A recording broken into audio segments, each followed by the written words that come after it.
So basically, this happens, right? Like, so I'm exiting the party. Let's see what this looks like.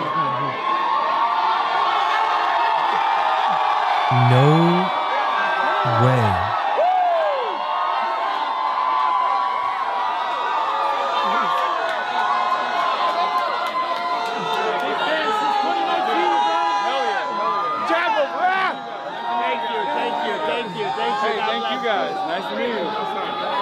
So wait, what's the negative? You know what they thing? did?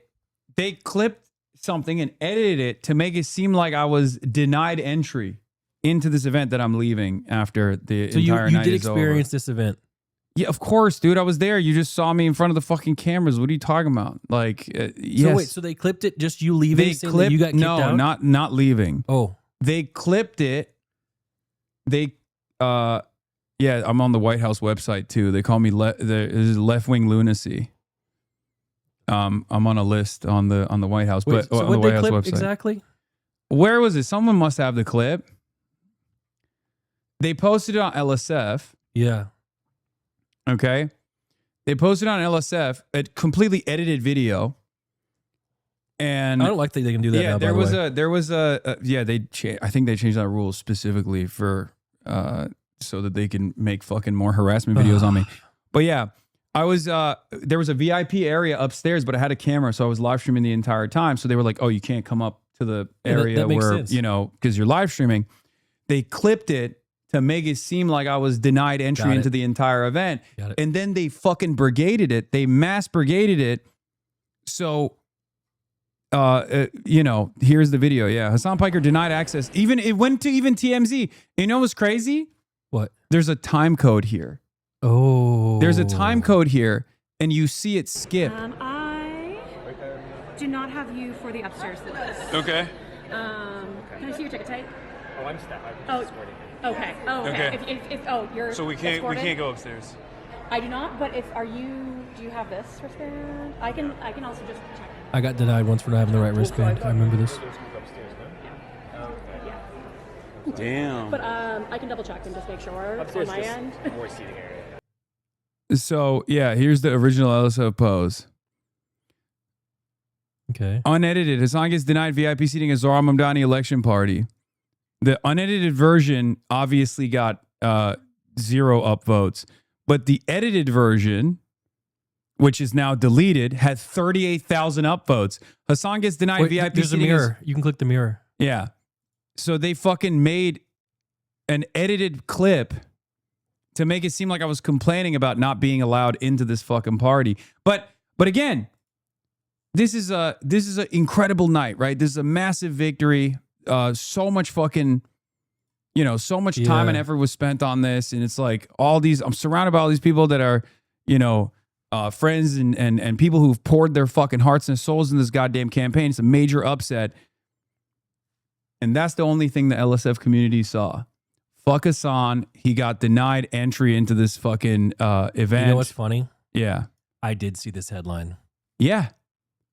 And most people don't look beyond the headline. I do, because they do the same thing to me. Not No, this but big, most people don't. Most people don't know that. So like the reason why I'm showing you this is because that's the reason why you have no fucking idea. Wow. That's the reason why you have no idea what I've been up to for the past 2 years, 3 years now.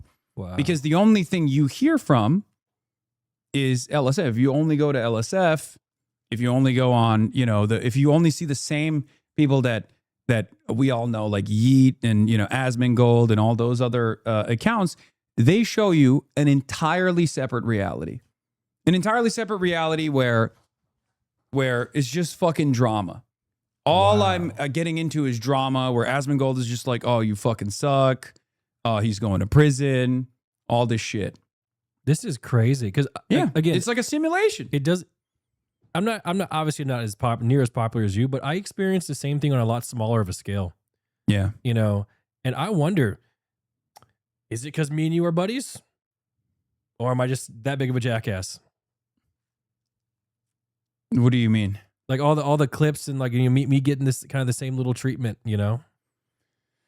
I think I am a jackass. I cannot deny this.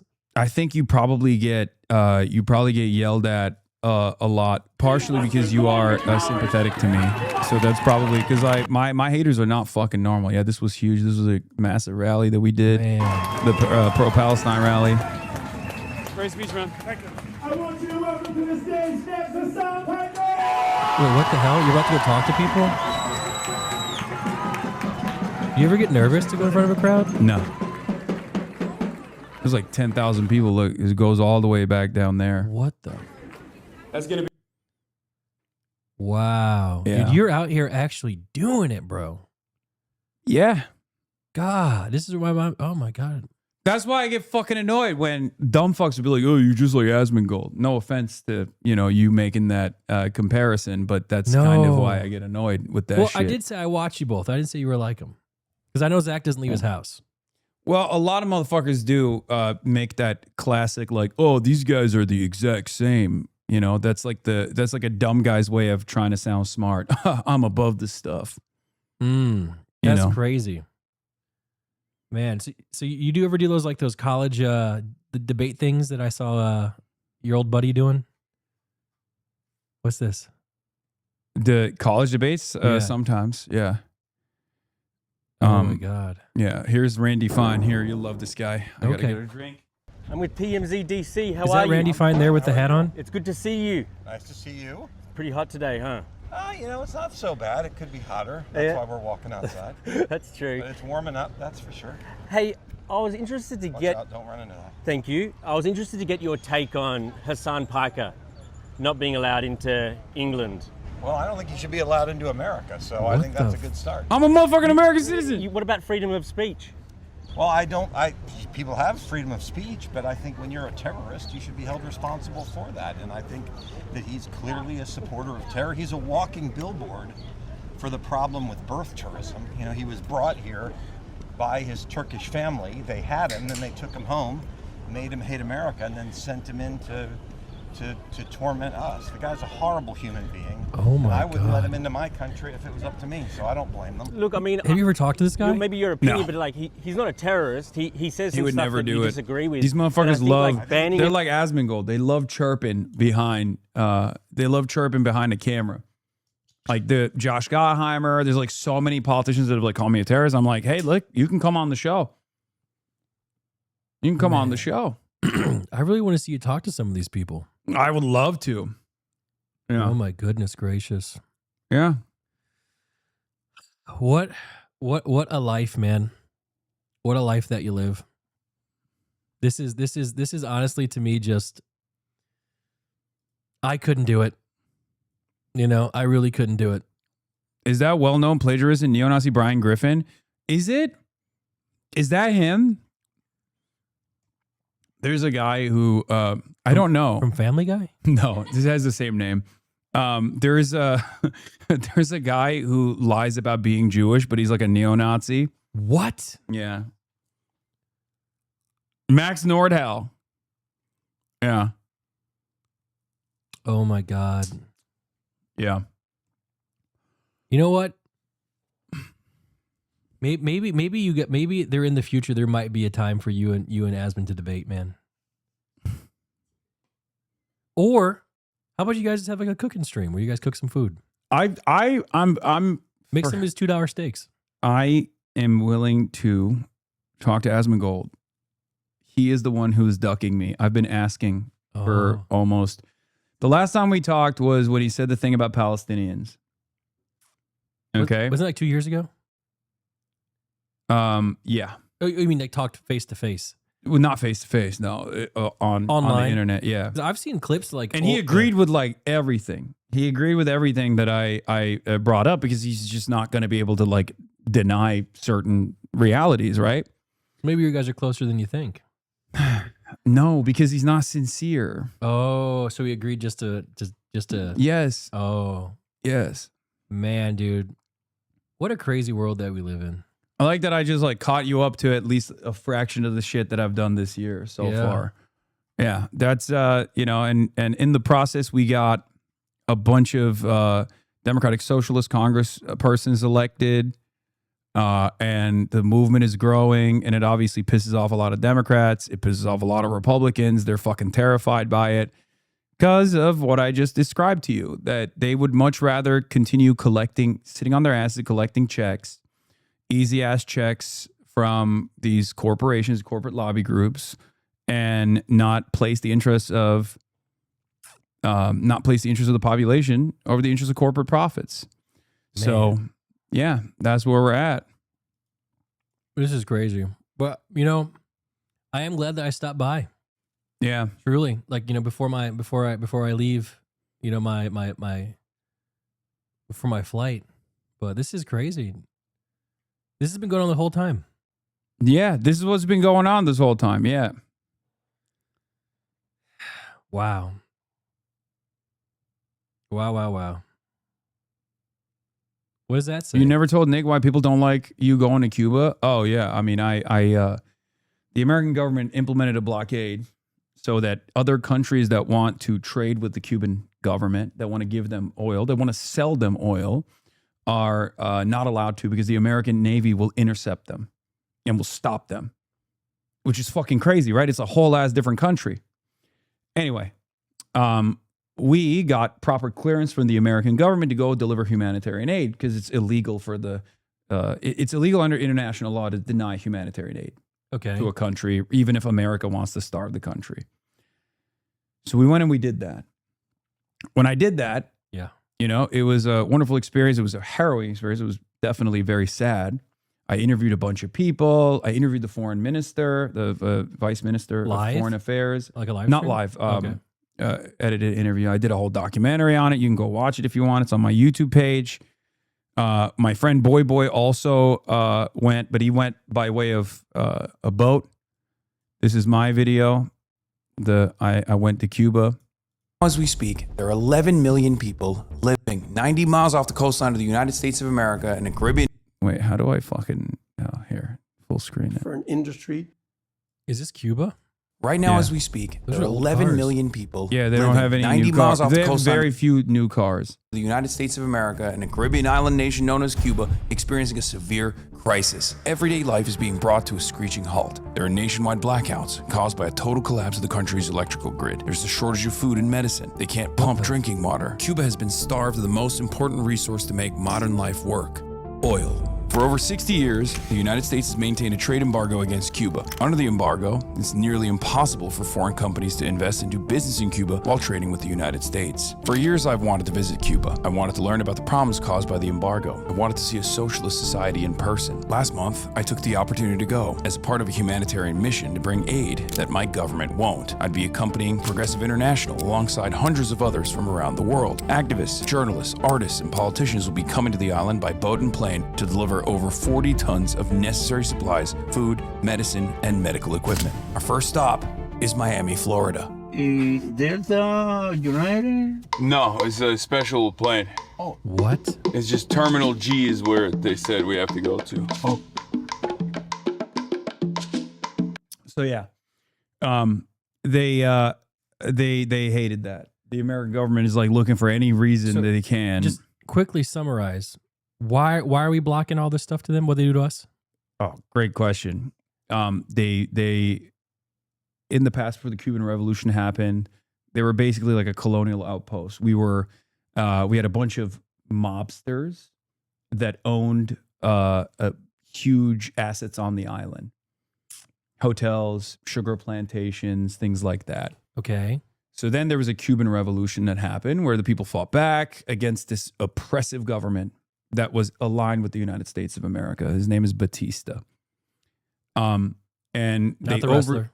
No, not the wrestler. So they overthrew the government, and the people were now in charge. The Cuban people were now in charge, and they put forward a lot of reforms. They took back all this land and they gave it to the peasants. They gave it to the farmers. It was initially an agrarian revolution. It was a national revolution, but then it became a socialist revolution afterwards. And America obviously hates socialism, right? America's waging war at this point during the Cold War against communism and socialism with the USSR.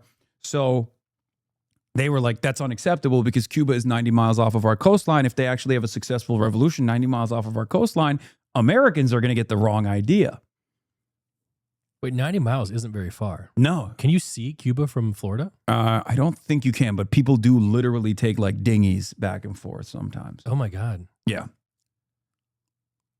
And then we've been just kind of just starving them out this whole time? Yeah. Yeah. Pretty much. Wasn't there someone called Castro that's from there? Yeah, Fidel Castro, the goat. And then he had like a son who ended up working for Canada's government? Justin Trudeau? No, I mean that's the speculation because they look alike on the internet. Because they look alike, yeah. I don't know. They look a lot alike.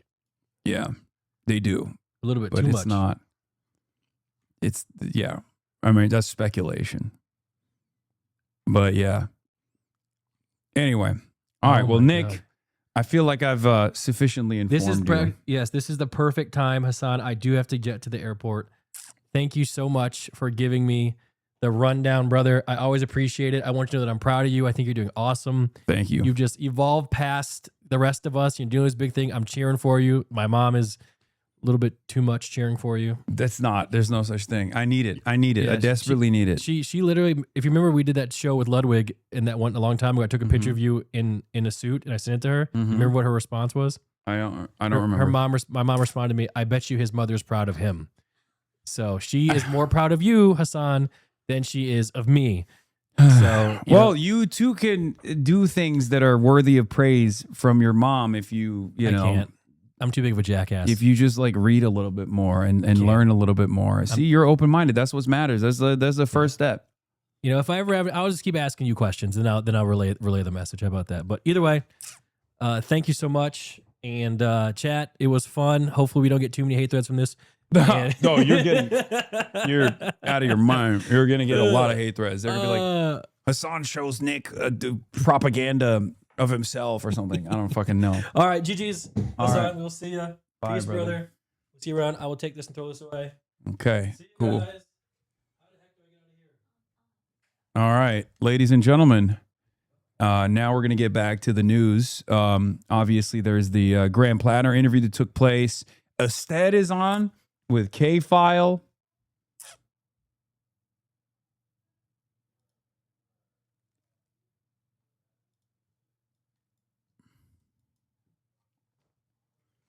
Hasan Piker turns on Plattner, says he believes sexual assault accuser and predicts curtains for campaign.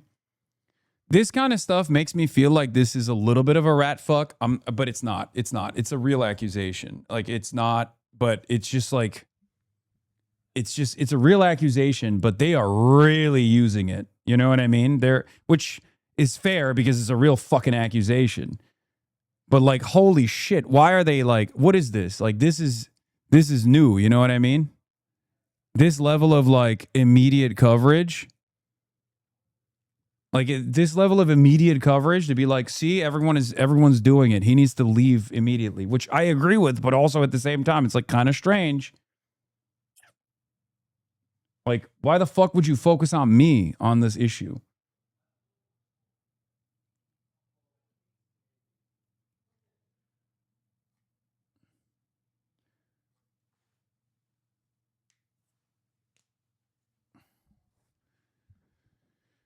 Like, look, Fox News is our enemy, right? So we have to ask ourselves, why is our enemy writing this? Do you know what I mean? Like, why do they care about the internal machinations of a Senate run?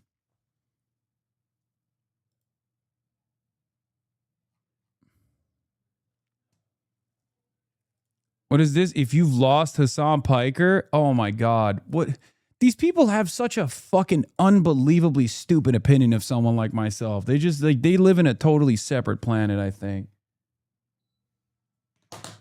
The way Fox covers you, you'd expect a headline about you turning on a candidate to be a puff piece?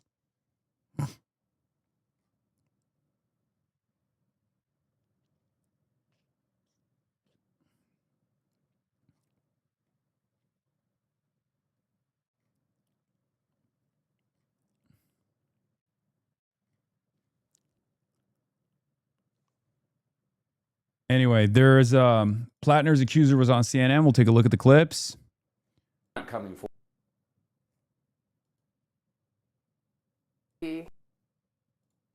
gonna.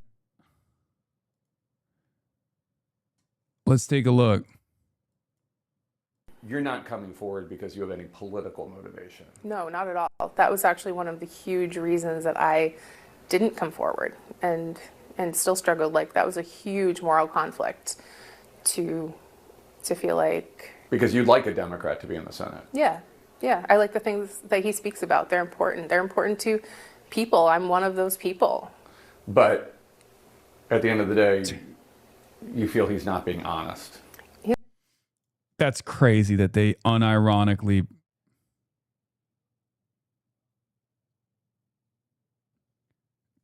I cannot believe that the RNC sincerely posted this, by the way. It goes to show they have no interest in the truth in any way, shape, or form. Democratic spokesman, which I'm not, what the fuck? Hasan Piker has endorsed Janet Mills in the main Senate race. Like, what part of this is even real? Except for the fact that I'm Pills Mafia till the bitter end. Oh, Pills Mills, baby. Pills Mafia till I die, till the bitter end.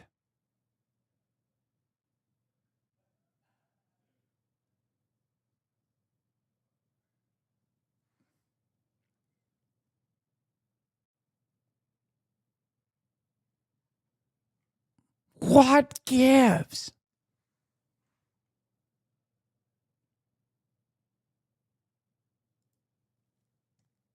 The DSCC will not invest in the main Senate race if Platinum remains on the ballot. Yeah. It's kind of strange because it's like on the one hand it's valid, but also on the other hand, it's like they were so excited at the prospect of this happening. You know what I mean?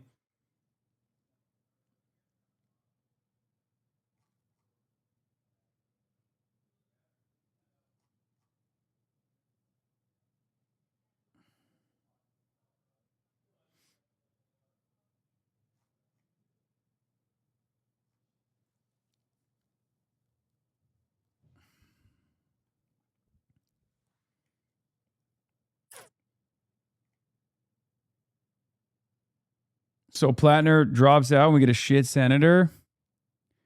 I mean, Plattner stays in and we get a shit senator too.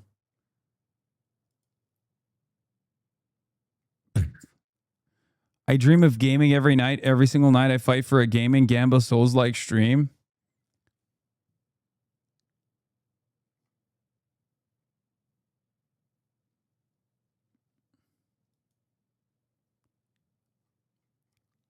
The Hutch curse remains undefeated.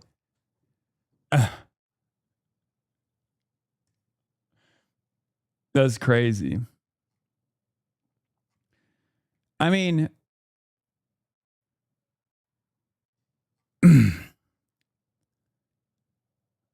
like, I just don't know. I don't know what to do here. You know what I mean? Like, my conscience is obviously saying, like, it's over, right? But also at the same time, it's like the fucking Republican Party is going to get away with this? Like, how is this possible? How is this fucking possible?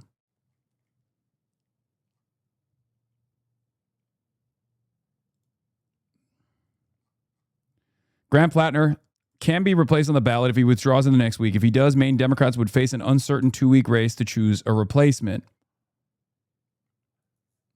God, we have to push for the Troy Jackson guy, former president of the Maine Senate. Ms. Mills is seen as less likely to be selected. She did not respond to messages. Troy Jackson is DSA, Bernie endorsed. It's got to be him, right?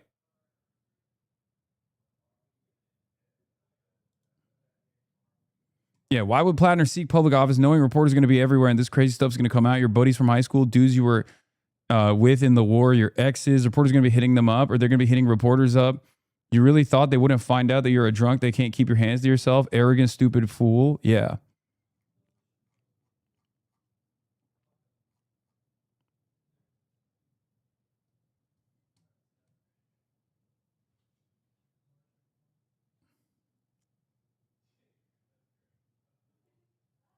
Lamau, no. Mills is going to get it. Come on. No good outcomes here.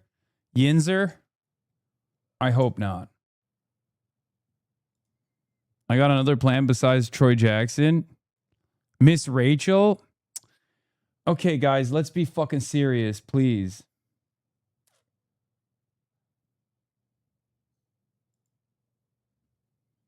Like, cool, you seriously wounded one of your best chances to unseat a GOP senator, humiliated your wife and family, made yourself a pariah, and for what? Just totally impossible for me to understand that kind of mentality. I mean, I don't know if it's narcissism. Like, I don't know what the fuck it is. Trump has multiple sexual assault allegations and a rapist. The RNC doesn't give a fuck. One party is okay with rape. Yes. And I think that's definitely something that we should be consistently talking about. We should consistently hammer that point over and over again. It's not even about like moral consistency, intellectual honesty. Nobody gives a shit about that. Obviously, it's politics, baby. No one cares about it, right? So from my perspective, I think like we should always reassert, regardless of where this goes, we should always remind people that like Trump has fucking multiple credible rape accusations. He's gotten destroyed in the court. He's dropping out. Yeah, this is Washington Reporter. I don't know how valid this is, but I suspect he will drop out.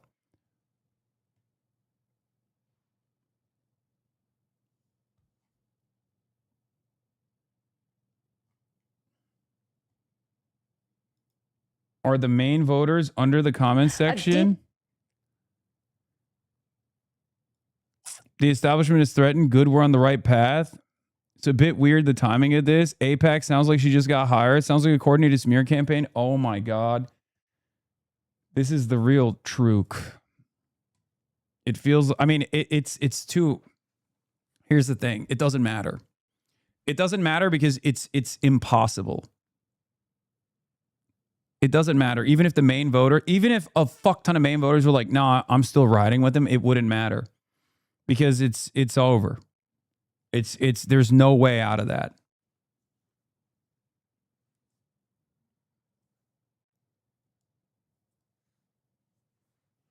Bro, they're cooking you on left tweeter. Brother, I need you to understand something seriously. Okay?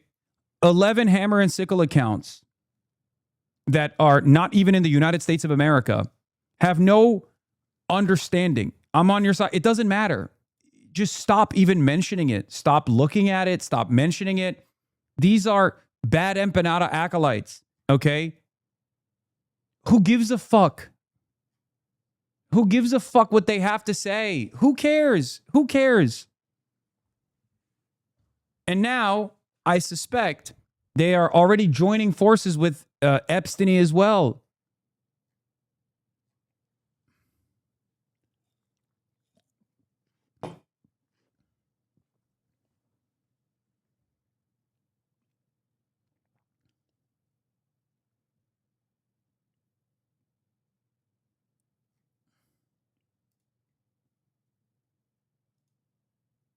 I don't like when you yell at Chad. You could have said that nicer.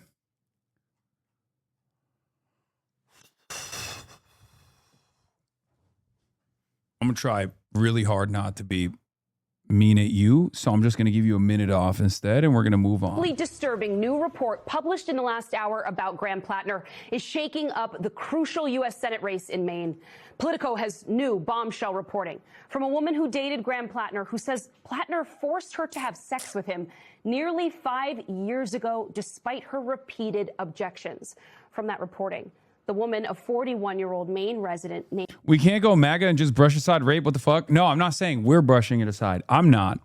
What I'm saying is whether enough Mainers decide to brush it aside or not doesn't matter. It's over, right?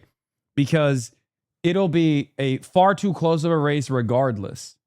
It would be far too close of a race with no guarantees of victory. As a matter of fact, a guarantee of defeat. Even if they were to fucking go beast mode and be like, I don't care, I don't support it.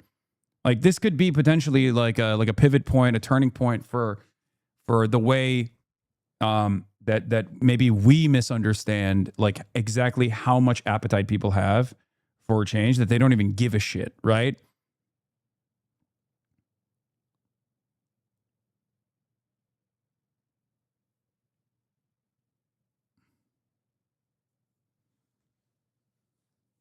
So, the full CNN interview's out. Okay, we'll just watch that. So it doesn't, like, even if this is a turning point in the same way that like Candace Owens dropped a fucking bomb on Discourse when she came out and was like, Israel killed Charlie Kirk. And then everyone was like, oh my God, that's true.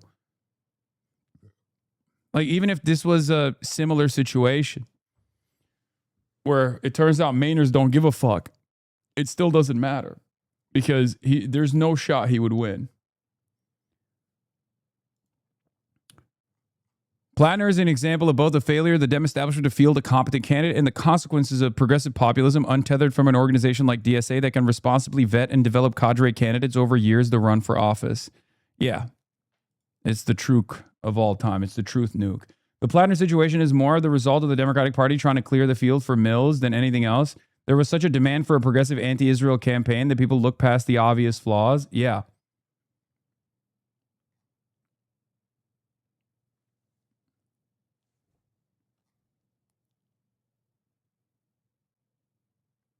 After one allegation, if that's true, then we can never win. Come on, man. It's not just one fucking baby allegation. It's not like he was...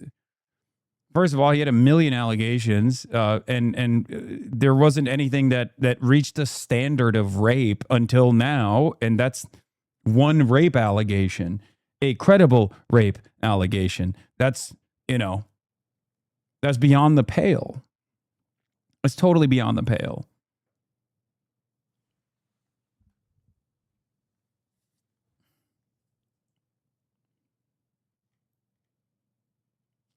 I've been saying this since the Nazi tattoo this is all the fault of those who plucked the jarhead out of thin air and slapped him onto a left populist platform conveyor belt. You want to know the real fucking crazy situation here? I think he's still like that's his real opinions. You have to remember, just because someone is in agreement with you and sees the world in the same way that you do doesn't mean that they're a good person. Like I don't think his opinions are fake and he's just like playing the role of a left populist. I think that was genuinely him. I think if he didn't have the Blackwater, the Totenkopf, the fucking numerous PTSD related / drunk rape accusations, like he would be a wonderful fucking candidate. Sorry, but insisting Plattner is just a normal guy who accidentally joined Blackwater and does locker room talk or whatever means you have quite a few Hitler particles and you should probably go get that checked out.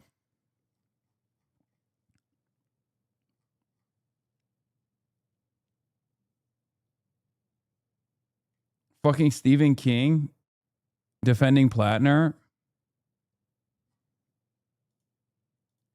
Yeah, anyway, here, let's look at the Bulwark comment section. Jesus Christ. 50,000 more allegations and scandals that make it the president to be a cult. I guess he should have just gone for Secretary of War. By those standards, Trump should have been in jail 30 years already. I mean, Pete Hegseth is the fucking Secretary of War.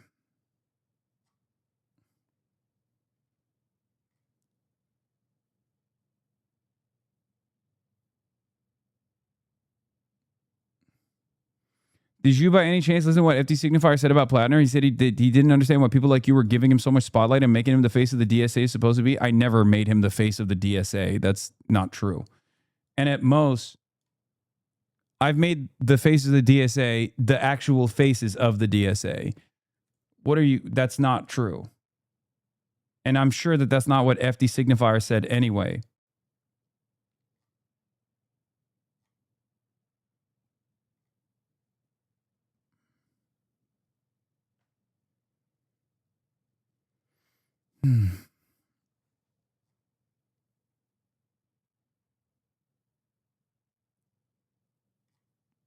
Anyway, it's a real knife fight for everyone to have a gotcha moment and a I told you so moment. For the fucking ultras, it's like, oh, well, you guys didn't see the real problems here. He was a war criminal baby eater. For the centrist Democrats, they obviously have their own personal opinions about his his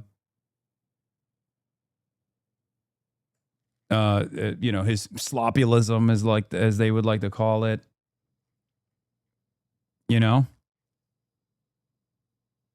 It's a sequence of some of the worst people that are going to be gloating. Described your relationship with Graham Plattner as a very good example. Dude, why is this? How come the Forbes videos always have this audio? Of what modern dating is like. Yeah. What do you mean by that? What I mean by that is that, I think there's a lot of situationships. I think people are dating multiple people at the same time, whether that's known or not known by the people involved. So it was just a very common practice is what I viewed it as. And kind of casual. Yeah, very casual. And when did you meet him and how did you meet him? Met him on Bumble actually in 2019. And I had known who he was. He grew up in the next town over. We had like a mutual family friend, so I always knew of. I don't understand what's happening. I thought Plattner was demolishing the polls. How does this change the calculation of the point of you saying it's over? Because he's running as a Democrat. If Graham Plattner was running as a Republican, it wouldn't matter. No one would give a shit. But he's running as a Democrat, and he's running against a woman too. And there's plenty of older Mainers that are going to hear a credible rape accusation and go, oh, I'm not voting for this fucking guy. Okay? And that's what matters. If he's in the margins, it's over. And that's just from the perspective of cold analysis, not even making a moral judgment about someone who has a credible rape allegation running for office as a Democratic Party defender, as a Bernie crowd, as a left populist, as a progressive. Okay? The reality of the matter is Democrats don't like rapists, whereas Republicans love rapists. It's that simple, simply put. And even if there are plenty of Democratic voters who would say, well, he's my guy because he cares about the things that I care about, he's, I'm still going to vote for him, it's not going to be enough to carry him across the finish line. You know, it feels very fitting that whenever Left FC goes all the way with the macho white man strat, it actually works out for a while. 2022 Fetterman doing great. Plattner actually crushing it pre-allegations until it completely explodes and everyone dies forever. You can't be like, oh, damn, we were so close, we just got unlucky, because this is just the kind of stuff that happens when you run these kinds of outsiders. Maine voters will weigh the Trump Epstein against Plattner. I'm sure they will stick with Plattner. You're wrong. I don't think so. I think enough people in this coalition will drop out. And also the DS, and here's why it'll never work, because the Democratic Party has already dropped its support. I noticed that the DSCC was already not showing Graham Plattner even before this allegation. Okay? Do you understand? And without the DSCC, without like the institutional support, you have nothing. If you're going to rely on your progressive activist base, they're not going to fucking want to door knock for you, because now they're door knocking for a rapist. If the DSCC doesn't actually fucking defend him, who does he have? He has no one. Do you understand? If you're an anti-establishment candidate and the forces within the party are not defending you as an anti-establishment candidate, you need to have your populist support. Brother, would love you are centering Plattner a lot in this convo. I wonder why I'm doing that. Because we're talking about his fucking Senate run. Who am I supposed to center? I know it's a cool woke 1.0 for you to turn around and be like, well, why don't you center the victim in this conversation, which I have for like the last 3 hours. But at some point, we're going to have to conduct analysis about the fucking race.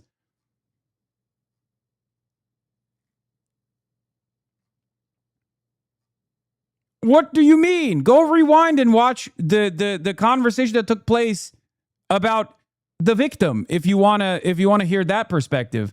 But at some point I have to cover a different angle. It's insane.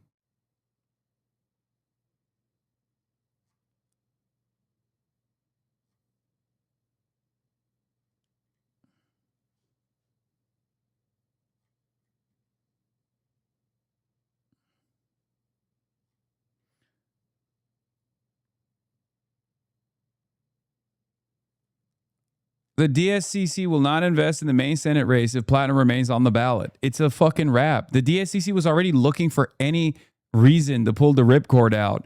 And this is more than enough reason. It's such it's such a valid reason that I'm in agreement with it. You know what I mean? So yeah, it's fucking over. They are pressuring him to drop out so that they can replace it. Hopefully. What? Okay, but you're not offering an immediate substitute solution with progressive policies. Even if you condemn Plattner, you're unironically giving permission to his opponents. No, plenty of Dems in the Epstein files, by the way. Wait, what? I don't even know what point you were trying to make, man. I don't get it. His existence, but that was when we actually met. And what'd you think of him? At first, I thought he was great. You know, he's very well spoken. He's intelligent. He's charming. You know, I thought a lot of good things. We had a great first date. It went and flowed really well. He has described himself as self-medicating with alcohol. Yeah. He has described himself that way. Yeah. So I would think maybe that would have reared its head. Yeah, and unfortunately, that's something that I think a lot of people are desensitized to.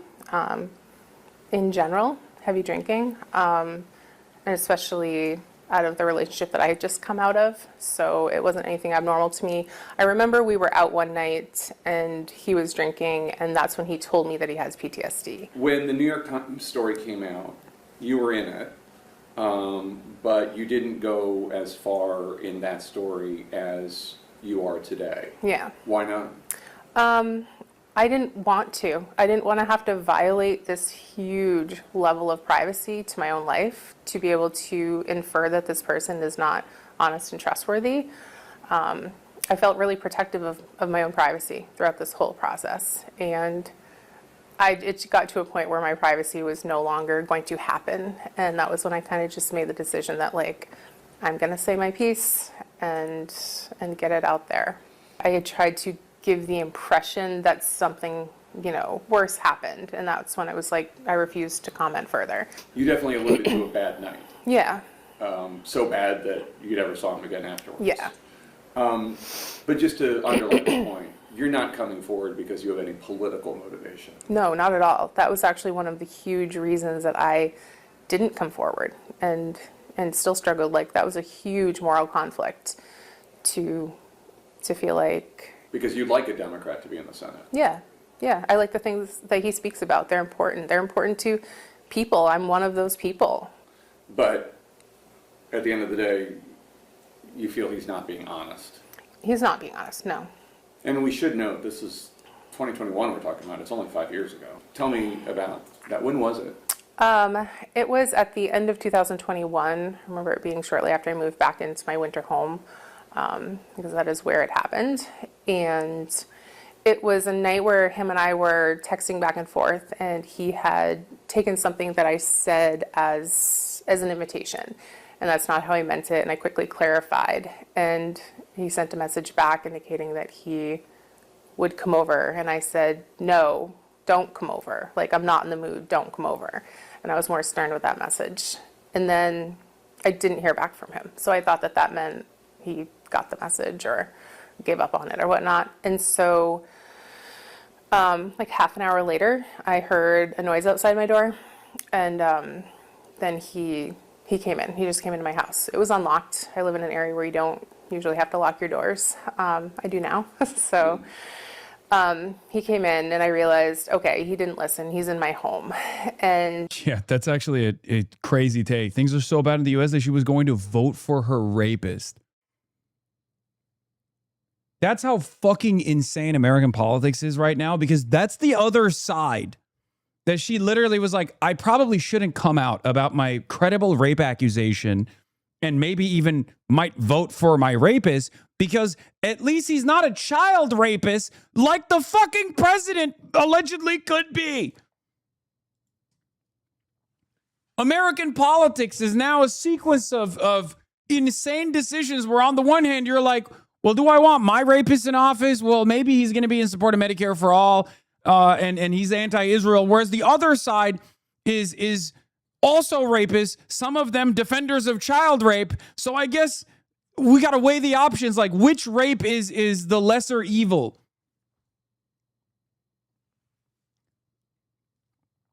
The lesser evil rape trolley problem. Which, by the way, ironically enough, if he was a fucking centrist establishment Democrat, the very same people that are doing victory laps right now would literally be sincerely telling you to vote for the lesser evil rapist. Just understand, that's the distinction between the left and people like fucking Neera Tanden who work for the Clintons, okay? That's the difference. They did this with Andrew Cuomo. They unironically looked at Zohran Mamdani and said, you got to vote for Andrew Cuomo, the cop rapist. What do you mean? Fast and free buses? Fuck no. He's Muslim. You got to vote for the cop rapist.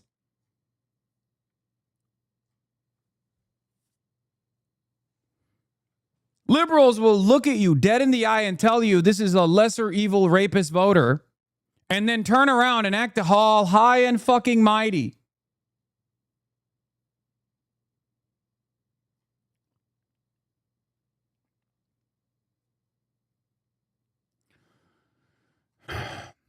A certain flavor of Dem moderate couldn't wait even a day before turning this woman's harrowing story of being assaulted by a partner into a cudgel against anyone left of Chris Coons. What does any of this have to do with Michigan? Yeah.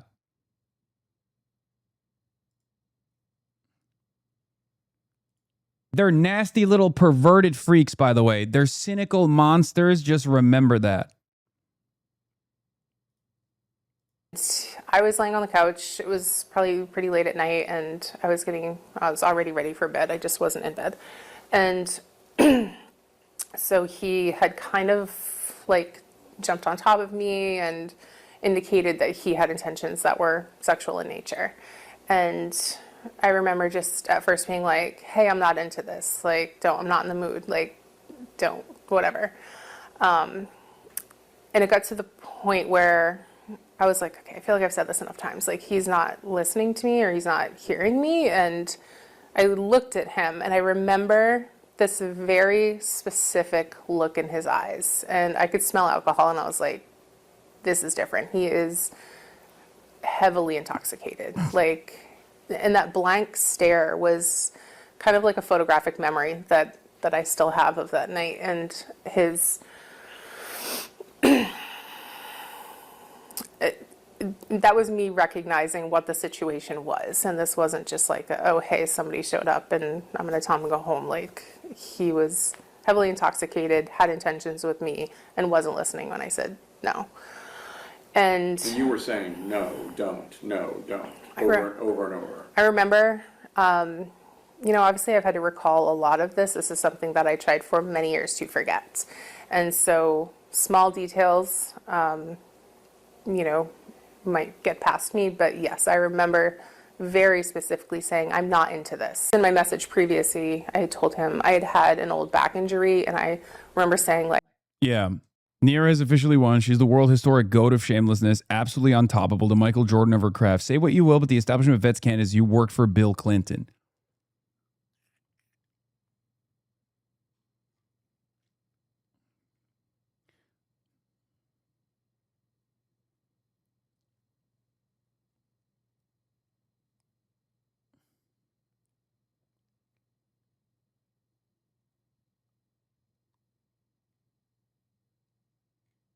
What is this? Cushbomb came out with a hot take. We interrupt your smugness orgy to remind that Janet Mills' stable, reliable, conventional, impeccable pedigree, college educated, got fucking stomped 72% in the primaries. The unstable, unvetted, that's your brand. It fucking sucks dick.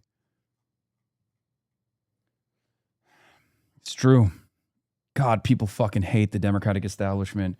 These guys only running victory laps like this is probably going to draw more enmity.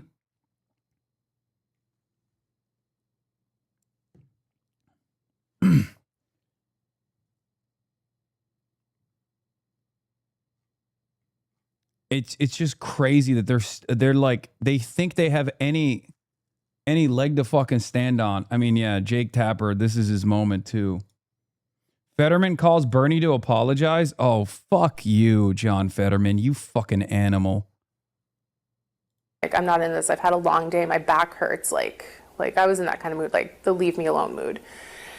And there was a little bit of like scuffle, like altercation. That The house that I live in has like this antique sewing kit that I kept beside the couch, and that got knocked over. He like backed into it, or something was maybe pushed into it by me, or something happened in that moment, and that thing got spilled. Do you And remember pushing him away? I remember potentially pushing away with my legs, like, and then as he backed into it, it spilt, and all of the sewing needles and tape and yarn and everything went everywhere. Everything had fallen onto the floor, and in that moment, I evaluated my safety. Like, a drunk person who's blackout drunk is in my home, has these intentions with me, you know, has already caused this amount of destruction and not listening to me. And so I basically felt safe as just complying. You normally use protection, Yeah. and this time he didn't, and you didn't want that. No. And he didn't care. No, I don't think my words were falling on deaf ears or drunk ears. And you were still saying, don't do this, or I'm not into this? I remember specifically him like grabbing at my chest, and I like hit his hand and I said, "Don't touch me." And I remember that during the altercation And specifically. then he kept going. Yeah, and it was this weird mix of like coming in and out of, I don't think consciousness is the word, but like coming to and kind of falling back into that drunken, I don't know what I'm doing state. And yeah, and he would apologize in those moments and then go back to doing what he was doing. So he was aware that he was doing something wrong Yeah. and saying sorry. I feel like he was in moments. Is there any way that he thought this was consensual, or no? Just because... I don't believe that you can think that that scenario was consensual. You have to understand that wasn't, when somebody is repeatedly, I mean, when somebody in the middle of it says, "Don't touch me," like, that's obviously not consensual. Especially if he's apologizing on occasion. Yeah, yeah. And that next Where did the ultras come in on this? Are they supporting Plattner now that you aren't? No, the ultras are fucking running victory laps because they don't give a shit about anything. They're just like excited. Well, to be fair, they're correct at the end of the day. They were correct about his fucking Graham Plattner red flags. Obviously, this was an unbelievable.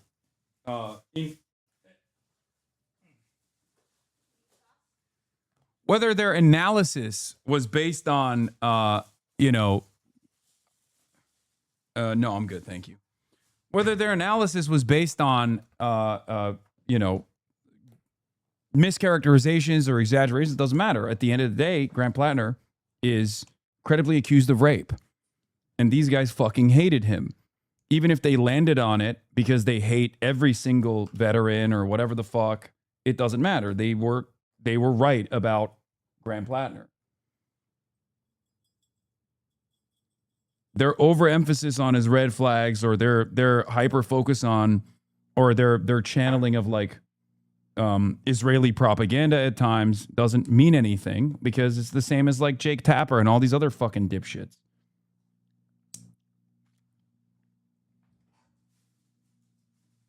Now, their focus is directed at myself instead of like, people who actually campaigned or interviewed Plattner or offered a lot more coverage to Plattner, because that's more so just like the fuck us on tip, which is fine. I'll take it. I don't give a shit. At the end of the day, do I have any issues saying the truth about my assessment? I gave you what my skepticism was, and I will continue doing the same exact commentary as I have done so far. I'll tell you when there's certain things that I find to be red flags. And at the end of the day, I will leave it up to you to make the assessment on whether or not he's worthy of voting for if you live in Maine. If you ask me, is Graham Plattner a better option than Susan Collins or than Janet Mills? Yeah, with the information that I had at the time, I would say that absolutely.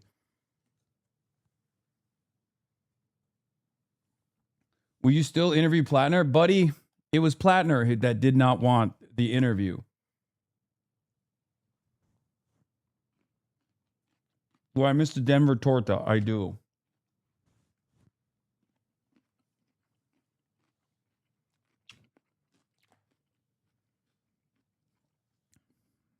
I do miss that torta. It was delicious.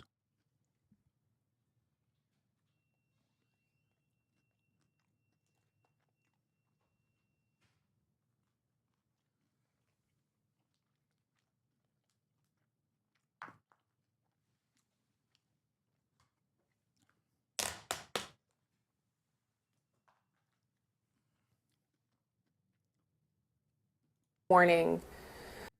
Much respect to Chris Robb, FD Signifier, and Sean the Black. So after everything ended, I ran to the bathroom, which is just beside my bedroom. And I was in there for a while and just trying to like comprehend things. Like, were you crying? Were you? I honestly I don't think I was crying. I was like more in shock. And yeah, just trying to understand like what had just happened. Especially like this is a person I have known and have trusted and have had very consensual relationships with, like, you know, all along until it wasn't. And so that was a really hard thing to understand, that this was a person I trusted. And so I spent a little bit of time in the bathroom, and when I came back out, he was asleep in my bed. And at that point, I didn't know what my options were. Like, obviously, I don't want this person in my house. And when I, you know, earlier had realized how drunk he was, I knew that he had driven over that way. Like, I'm surprised he made it to my house.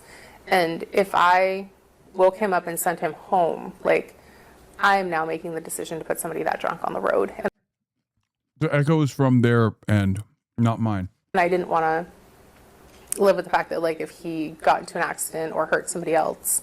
And I remember thinking that I could tell him to leave, and I could call the police immediately, and I could at least get him caught for drunk driving. So I was like, I'm going to let him sleep, and the second he wakes up, I'm going to tell him to leave. And so he slept. I lay there in like a state of panic all night, and I remember turning on, I have like one of those noise machines that you sleep with, and I turn it on ocean waves, and I'm like, I'll just try to meditate. It didn't work. So in the morning, he woke up and he went to go put his arm around me. And I was like, whoa. And realizing this person doesn't know that what happened wasn't okay. And so I remember taking his arm and throwing it back at him. And I said, are you fucking serious, Graham? And he's like, what? And I'm like, do you not remember what happened last night? He's like, no. And I'm like, okay. I need you to get dressed and leave and never talk to me again. Like, nothing that happened was okay. And he did. He just got up and got dressed and left and didn't seem concerned. He didn't ask you. He didn't ask me a single question. And I mean, in the moment, I was like not wanting to talk about it anyway, so maybe I felt fine about that in the moment. But like, I was still like, how can somebody that you've been in a, you know, some type of a relationship with for this long tells you to never speak to you again about something that you did, and you didn't even ask what you did. So he left. He didn't talk to me, and I waited a couple weeks because I knew that with what had happened, I could have gotten pregnant, and I wanted to wait and to make sure that that wasn't the case. And so I waited until that happened, and I sent him kind of like a final send-off message. And what did it say? I remember a few pieces of it, and I remember saying that like nothing that happened that night was okay or consensual. And I waited on Instagram. You see when it says seen, and so I gave it a couple days. It said that it was seen, and I still didn't hear back out. And at that point, I blocked him on everything. I deleted his number. I blocked and deleted his like text phone number as well, because text and Instagram are, I think, the two ways that we had communication. And I've never heard from him since. He posted a comment on Reddit about a video promoting underwear designed to prevent rape. And he wrote, quote, "Rape is a real thing. If you're so worried about it to buy Kevlar underwear, you'd think you might not get blacked out, fucked up around people you aren't comfortable with." Right. What did you think when you saw that? I thought, here's a man who was drunk and who, by dictionary definition, raped me. And he's blaming drunk women. So I just felt like that was a very odd take to have on that. And I also feel like with all of the comments that he made about women, sexual assault, rape, even, the comments that he had made that was in the New York Times article about, threatening people with rape, like, why does this person have this issue, like, scattered throughout their life, throughout their commentary, like it's on their mind? Come on, man. And why do they have such a strong opinion about women coming forward with allegations? Like, I just feel like this isn't the first time. I know that you have been very reluctant to tell this story. Yeah. Very reluctant. Why did you ultimately decide to do it? Why come forward? A few reasons. One of the biggest ones is that I think that there are a lot of men in this world relying on the silence of women and to be where they are. And I don't want to contribute to that. I also want to just get my life back. There are going to be people, maybe even his campaign, certainly his supporters, who say this is politically motivated. What would you say to that? I couldn't disagree more. That was actually one of the reasons that I didn't come out. Because you agree with his politics. I do. I really agree with his politics. I think we need somebody with those political stances and who are willing to do the work. And, I see his political videos. They get me fired up as well. I understand why people want someone like him in office. And I felt like me coming forward. That's fucking insane. Like, think about it. Think about it. That's her rapist. And because his political perspective is such a breath of fresh air in comparison to what is normally fielded, that she's literally saying, like, my rapist, I seriously contemplated voting for him.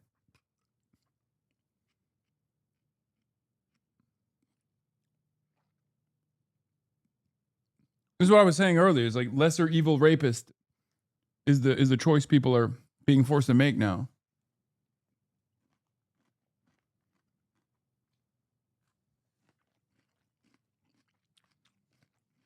Would essentially potentially take that away. And I felt really uncomfortable with the responsibility of and the weight of my story and what that might do. When people hear this from you, are you saying you should not vote for him because of what happened? I'm not going to go as far as to say that.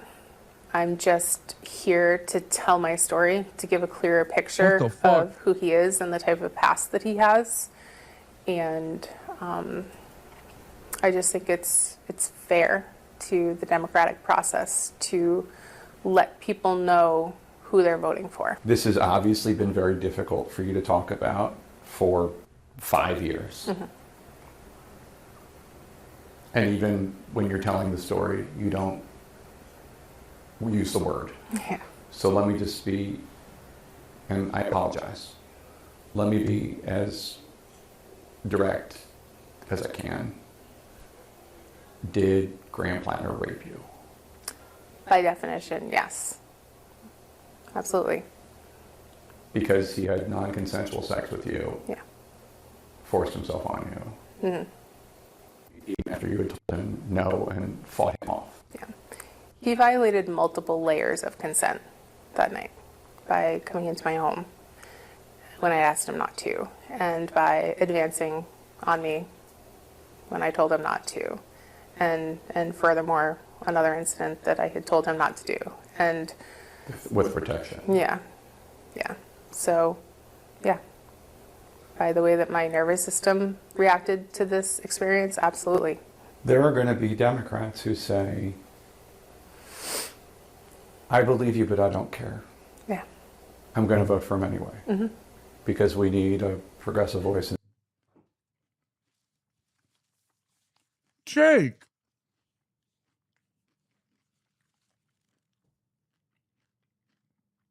Oh my God. Brother, a little bit of fucking care and consideration for a rape victim. Holy shit. God damn. Yeah, I get it, man. I get it. Like, this is your moment to be like, fuck this anti-Zionist guy, fuck this guy who's critical of Israel. But shit, Jesus Christ. No tact, dude. No care or consideration to be like, hey, a lot of people are going to fucking yell at you, by the way, just so you know. I've seen the way you ask sensitive questions to people. It's wild to me that people like Jake are considered journalists while you're not. I mean, it's fucking nuts, dude.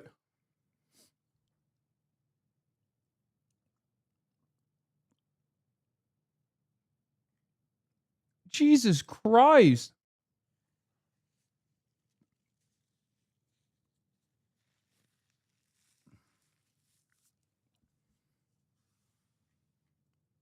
The United States Senate.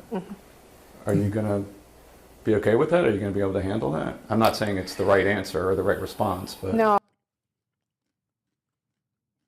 That's crazy. Oh, I have friends who feel that way, and that's been a hard pill to swallow. And I guess I need to not ask, potentially. Maybe I need to not ask in order to not care what they do. I understand that the state of our political environment is so much so that we need a lot of change. And he's offering that change. And, you know, I'm not mad at anyone who has voted for him all along. If he wasn't who he was, I would be voting for him as well. And going forward, I don't know what's going to happen. there's something you said that I just want to find out more about. You said he was forcing himself on you. It was getting violent. You were pushing him off. You were kicking him off. Needles and sewing equipment was falling all over. And walk us through the process where you decided that the safest thing you could do was just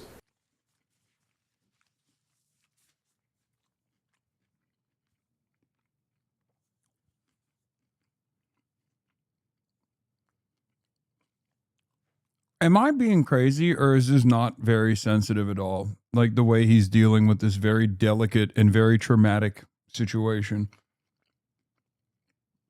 Am I... Like, they should have got... I mean, not to be the super woke here, but they probably should have gotten a woman to maybe handle this line of questioning. Even Dana Bash would do a better job than Jake, and she's just as pro-Israel as Jake is. It's kind of it's like unbelievably insensitive the way he's like walking through these questions is not delicate at all. He's like, yeah, a lot of people are still going to vote for this guy. How does that make you feel? Huh?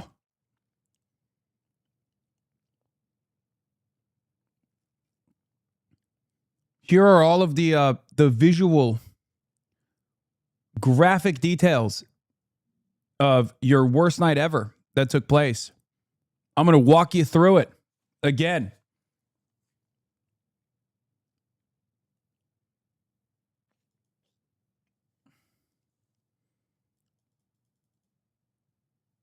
Plattner might not drop because of internal polls. Graham Plattner has not made a decision on whether to drop out according to a person. Yeah, those internal polls are going to look like fucking dog water after this media cycle ends.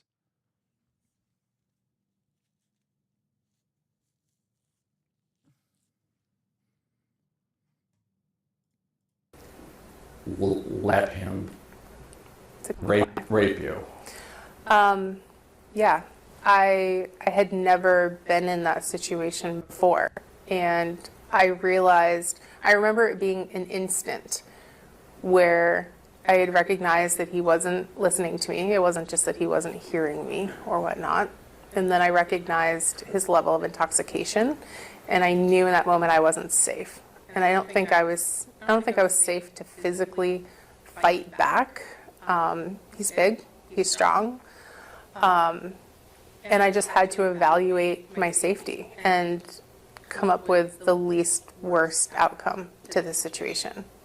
And so I felt like complying for my safety was the least worst option. But that's not consenting. No, complying is not consenting. Complying is letting him rape you. Is getting it over with. Oh my God! Oh my God, Jake Tapper! Oh my God!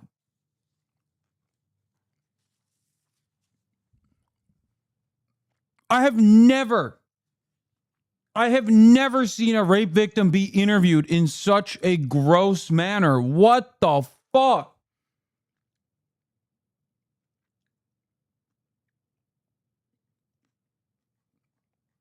Holy shit, dude. This is like this is shit that should be taught in journalism school of what not to do ever.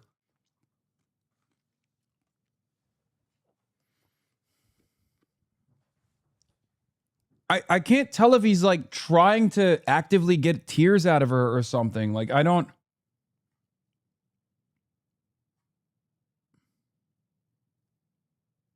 Yeah, with an interview like this, you'd think Jake was a Plattner surrogate. Like, the way he's fucking. Like, I know his perspective, right? I know his perspective, so I know that he's not trying to attack her. But the way that he is questioning her literally almost comes across like he is a Plattner surrogate trying to attack her. And I assume the reason why he's doing it is because he's clip-baiting so fucking hard. He wants a clip so bad that he's getting immensely more invasive than he should be. And he's framing these questions in the grossest way I've ever heard a male journalist handle the topic of straightforward sexual assault, just straightforward rape. So that he didn't hurt you even more? I don't know what this person is capable of. I don't think anybody does. And even people you know for years and trust, you don't know the depths of what they're capable of. And you were afraid for your safety? Yeah, I was afraid for my safety. Beyond, not that rape isn't a horrific thing, but beyond. Right. Rape. I didn't want to find out how. Yes, he's a combat veteran, man.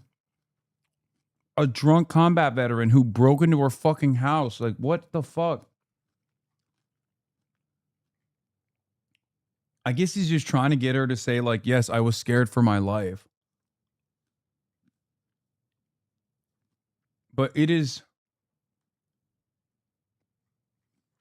actually incredible. It is actually incredible that the words "you let him rape you" came out of his fucking mouth. Like, am I too woke? I don't know, man. Am I being too woke here? I feel like this is unacceptable.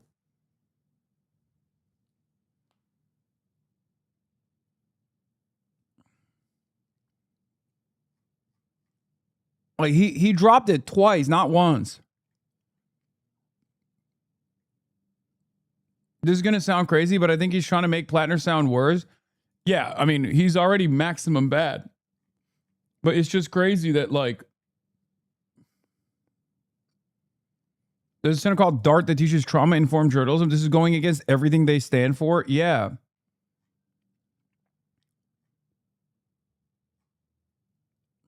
Anyway, this is not going to go anywhere, obviously. No one is ever going to fucking criticize Jake Tapper's horrifying interview, the way that he's, like, so unbelievably invasive.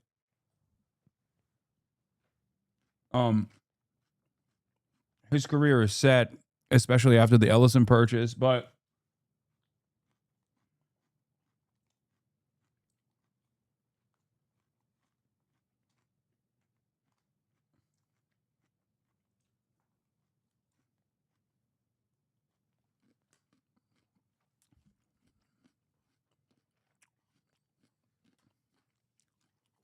like, if you're a rape victim and you see this interview, you're probably gonna be like, I don't want to fucking come out.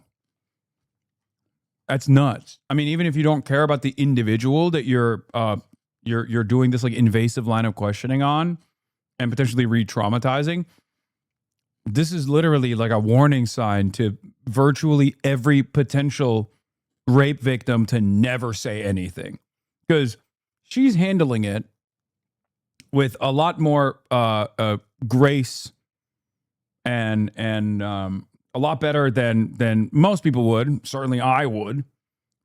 But a lot of other people that see this are most likely not going to see the same takeaway. They're going to think, what the fuck?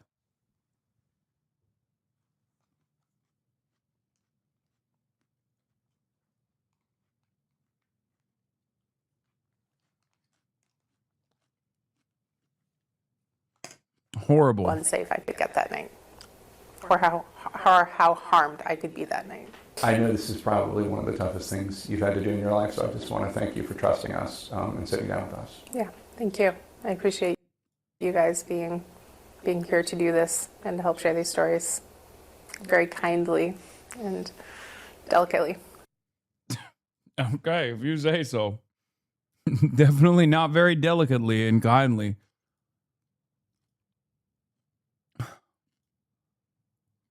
Very different assessment I got out of that. All right, let's see what the rest of the CNN is. Gain of 4 seats to go from the minority party to the majority party in the United States Senate. And Yeah, this is, so someone in the chat said, I'm a sexual assault survivor, just how police question you about it. And I don't mean that as a compliment. Yeah.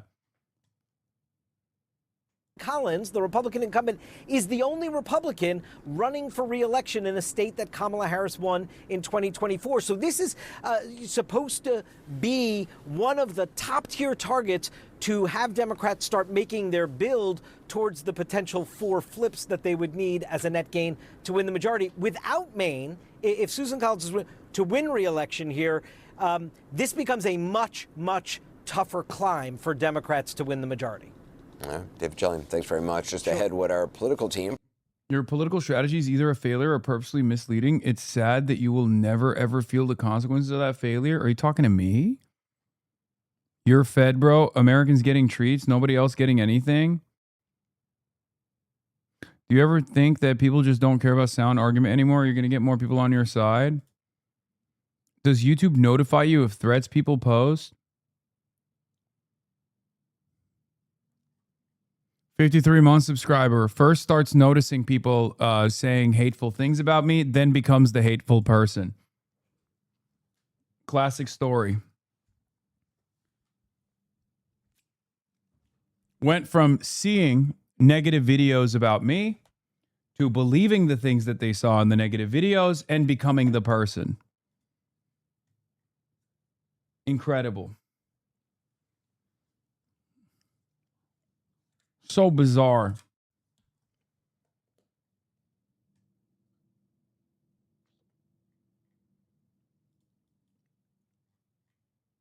Because you're mean as fuck, the Chatter's Law? Sure.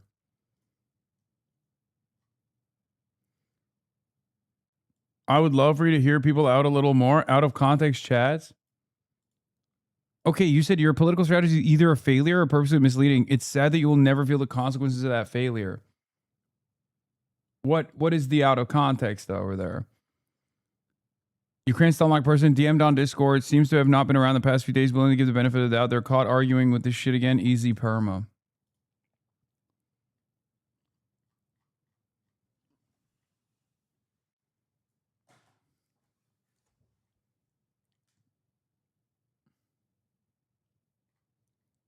I'm cool as fuck to my chatters. It's true.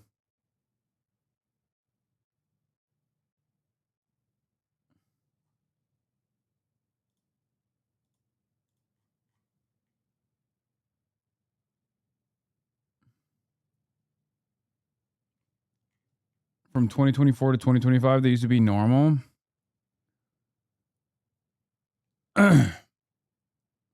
Ukraine is cooked either way. I don't think there's any recovery for us anytime soon. I don't see much light at the end of the tunnel for Ukraine, unfortunately. Between family and friends, I only notice two categories of people: those who want to leave the country and reactionary right-wingers who want to draft everyone possible and fight till the last person. 53 month subscriber. How did this happen? Yeah, Democratic Party entryism. Why don't you support third parties? Oh my God, dude, stop. Okay, for your sake, we're not going to cover this right now. Please. When you call with your credit card, we will send you this.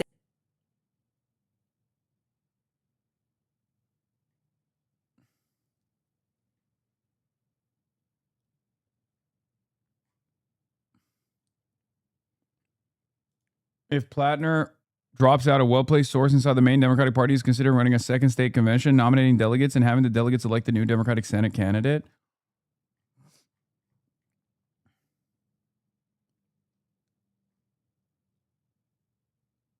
Got hit with a BE beam. Yeah, it's like such a crazy moment to say this, by the way, especially considering that it's like, this is like, I mean, not even the bad empanada shit, but like the DSA is cooking right now. Like Graham Plattner is not a DSA affiliated candidate at all. I didn't go out and personally endorse Graham Plattner. I didn't go out to like campaign with him. There are candidates that I do campaign with, right? And you know them. You know the candidates I campaign with. You see them on the broadcast. I never fundraised for him.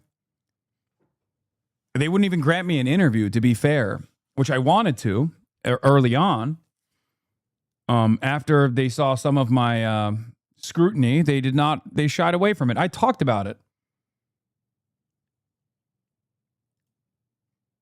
They're still going to say he's a DSA candidate regardless. Yeah, Plattner's not endorsed or affiliated with the DSA. The main chapter of DSA independently recommended him as a part of their June 9th voter guide. But that is after Mills suspended her campaign and it notably held him at decent arm's length.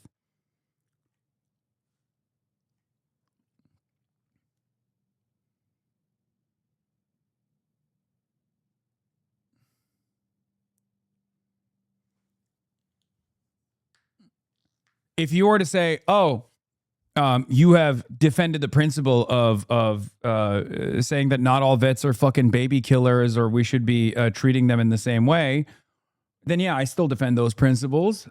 If you were to say, I don't like that you said that Graham Plattner is a better candidate than Janet Mills or Susan Collins, then yeah, no, I disagree with that assessment as well. Given the information that we had at the time, and clearly for the perspective of the Mainers, he was that candidate. So what the fuck do you want me to do? Lie to you? I'm not going to do that. I don't know what Bernie's going to do. I don't know if he's going to rescind his endorsement. I assume he will, but who knows?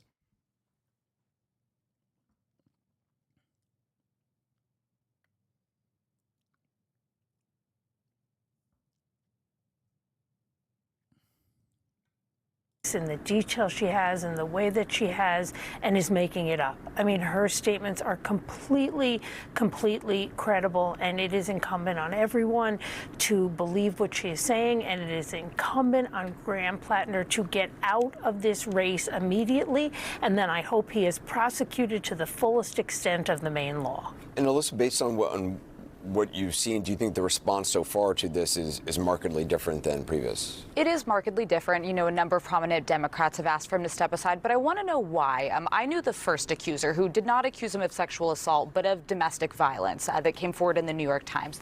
She was a longtime GOP operative. She's somebody I've worked with, but that does not make her allegations any less credible. I don't know why that wasn't the line. I don't know why the Nazi tattoo wasn't. I don't know why demeaning Purple Heart recipients, homophobic slurs, racist and bigoted slurs on his Reddit posts weren't enough. When politics becomes winning at all costs, we end up with the worst people in office. And I think this is what we are running into. Democrats did not do their due diligence in vetting this man. And now their path to the Senate looks significantly bleaker because they went all in on this man. Which people had raised that concern about the vetting. The flip side of it is, you know, if you want candidates who are quote unquote authentic, He went Authentically what? He went to an elite prep school, but kind of masquerades as a working man. Like, this isn't even that authentic of a guy. This is what I think, and I've seen it happen on the right to some degree. This is what happens when the base of a party sometimes takes over the establishment and they want to burn it to the ground. This is a man who's dabbled in anti-Semitic tropes. He has gone. I struggle to find things to defend him at this point, yet most of the establishment stood beside him. And Democrats, one of their strongest arguments they want to make going into the midterms is it's about character, it's anti-corruption, it's about getting the Epstein files out.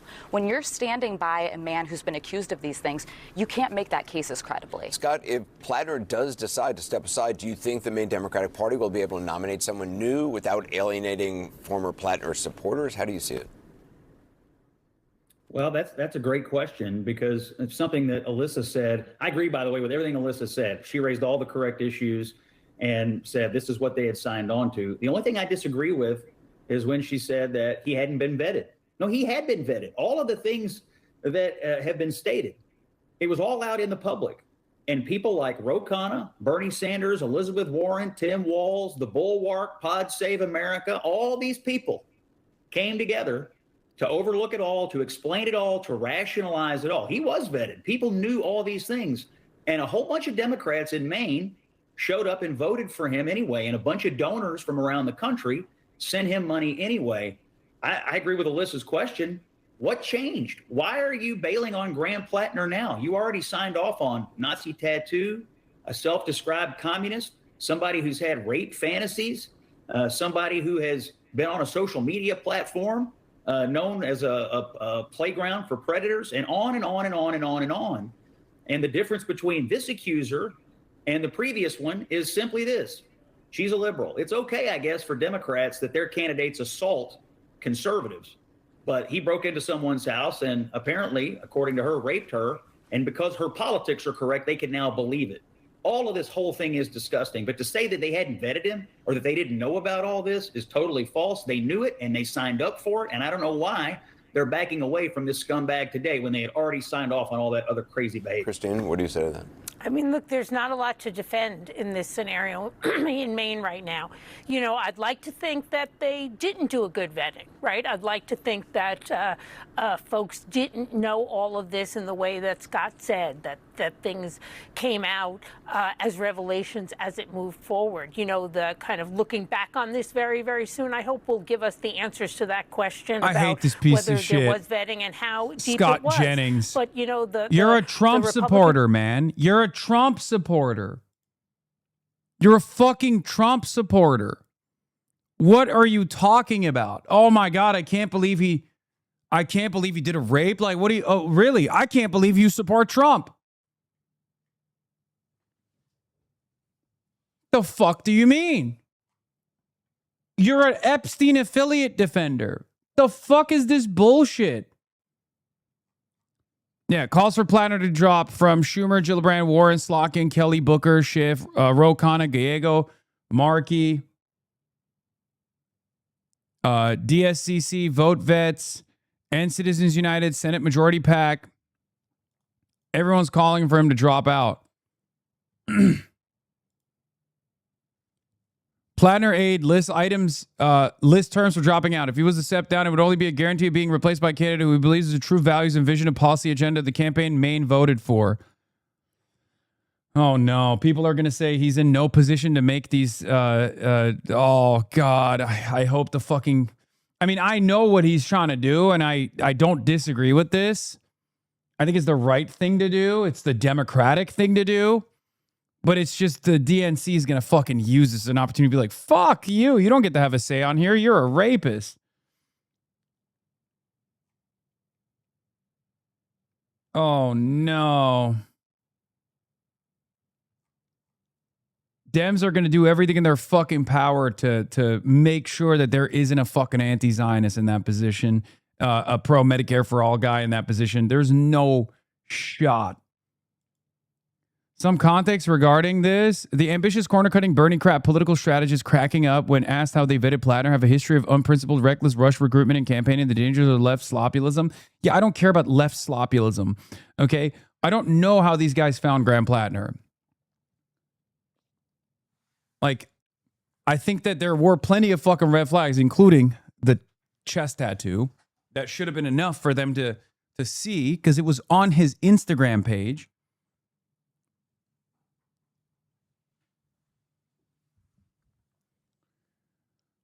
What is this? I've been telling you to stop putting all of our eggs in one basket. Whose eggs? What basket? Who are you guys talking to? You're making it seem like Graham Plattner was the fucking president of the Democratic Socialists of America or something. What is this? Where are the eggs and what is the fucking basket, dude? Who is this? Is this bait? Oh my God, he was literally baiting. He literally was baiting. Hasan, I've been telling you for weeks that it was a bad idea to put all of our eggs in the basket of someone like Platter. Chatters don't even know that even though there are no ads at the top of the hour, they can still subscribe for $5 or for free. God damn it.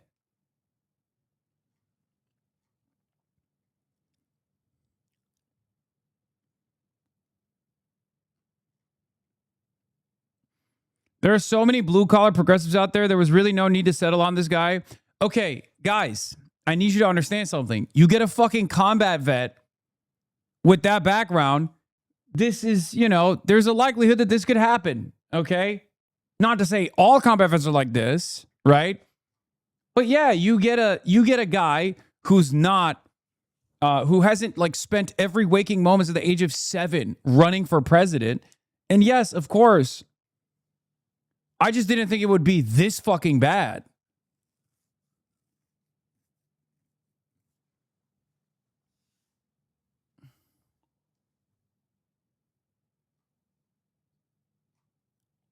It sucks because, yes, Plattner's progressivism should not be usurped by establishment Dems handpicking the nominee, but I also think it's a real stain for him to handpick as a replacement. Whoever replaces him should stay away from any association with Plattner with a 1,000-foot pole, which is going to be hard while retaining the progressivism.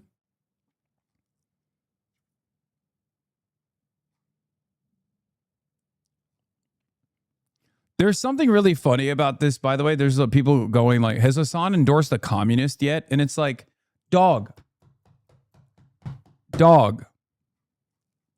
brother, do you think this is now officially going to make the American Communist Party the most viable alternative?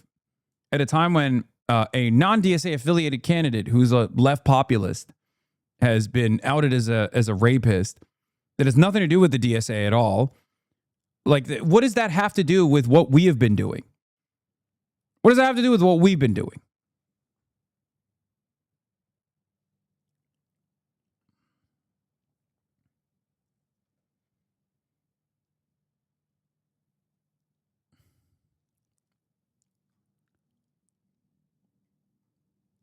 Republicans are just going to lie. I know. Kevin McCarthy on Plattner allegations. That one thing I know about Republicans is when we had a very bad candidate, we didn't vote for that person. We walked away.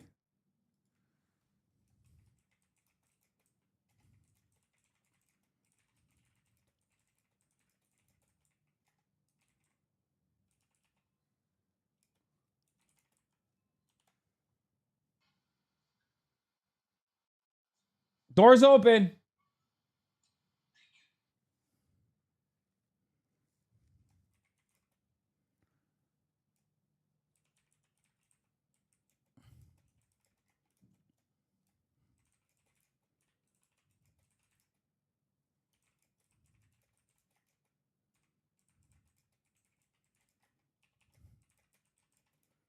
He was a host on the network you're currently speaking at.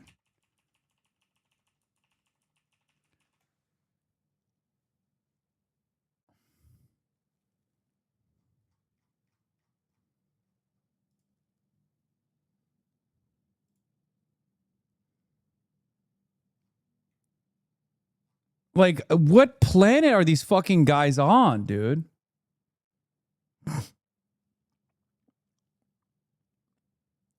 Anyone with anything to lose and no incentive to be honest will just quit. That's why the truth matters. It takes forever, apparently.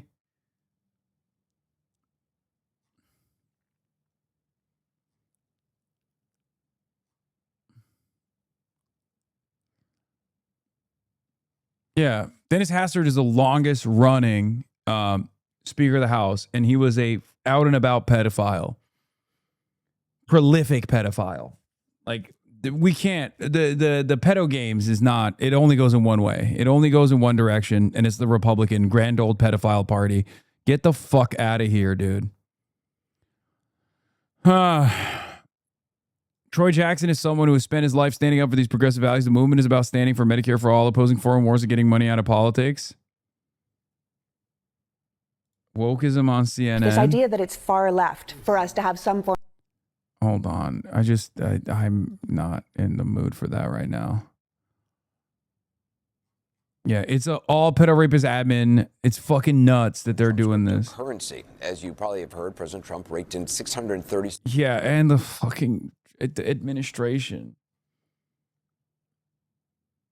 The administration is so corrupt, so unbelievably fucking corrupt, dude. I hate this shit so much. Ay, ay, ay. DSA posted about it. DSA did not post about it. Socialist News Media did. And I don't know who this campaign or this account belongs to, but, you know, the main DSA supported Troy Jackson's campaign for governor. If Plattner drops out, we have the opportunity to elect the new DSA senator out of nowhere. I mean, he's not wrong.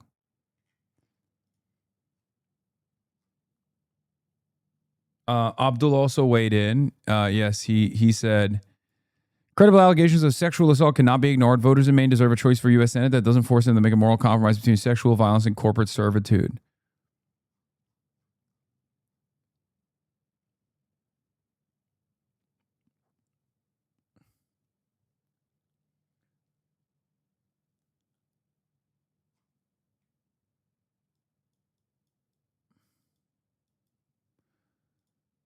Anyway, yeah, calls mom for Plattner to end campaign after rape accusation.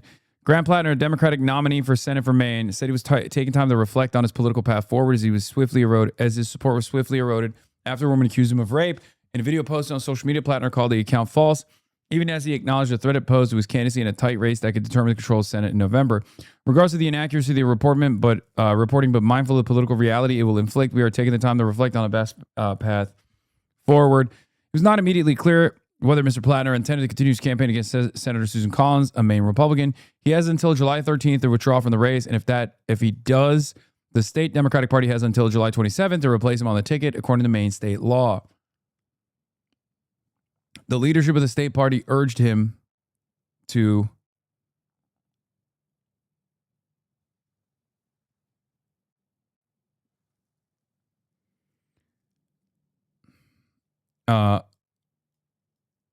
where is it? The leadership of the state party urged him to withdraw. Both parties see Maine as a key to battle control of the Senate. The prominent Democrats withdrew their endorsements after the allegations surfaced. Senate Democratic campaign arm, which had opposed Plattner in the primary, called for him to quit the race. Graham Plattner needs to immediately withdraw. The fact that the source here is even throwing out a if he were to step down hypothetical is proof that it is already over and it's just a matter of posturing for the Troy Jackson handoff. Yeah.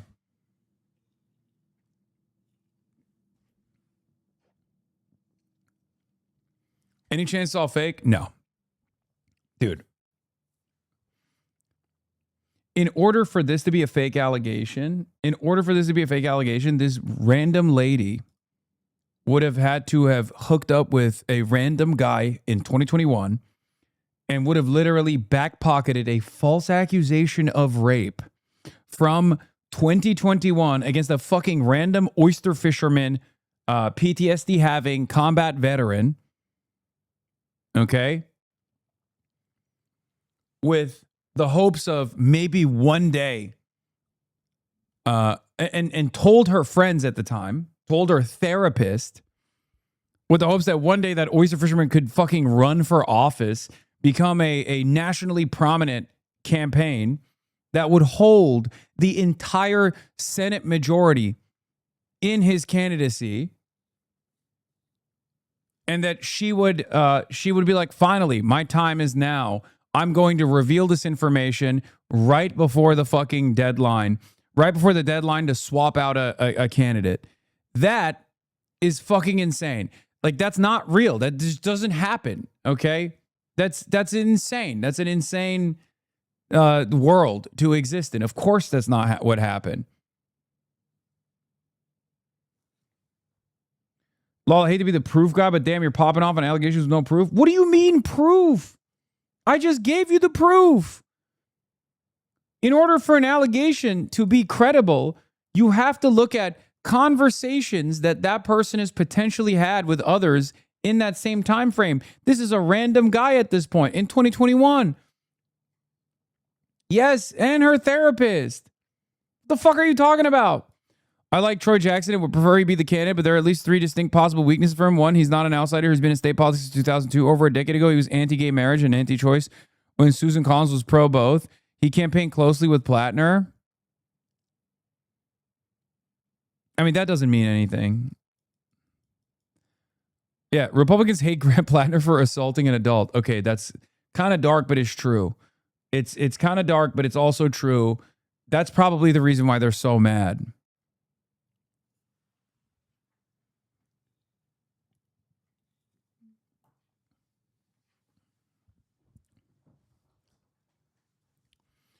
You severely underestimate the pedophilic elite that run your country? No, dude, that's not real. That's not, like, that's impossible. In order for these accusations to be not credible, okay,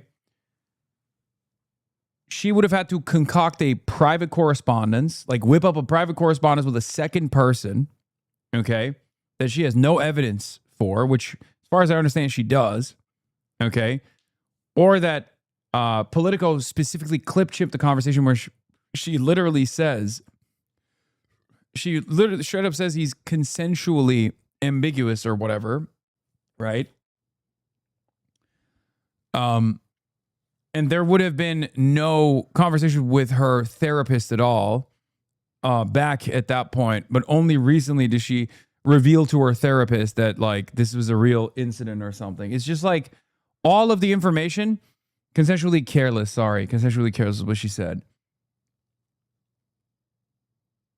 Didn't the therapist not comment? There are like 4 people who aren't coming forward to back up her story. Why are they not backing up her publicly? The therapist is probably not trying to fucking come out on a nationally significant story, especially because it's a violation of like, the therapist might not be comfortable. The therapist might not be comfortable speaking on her, on the things that she revealed to him.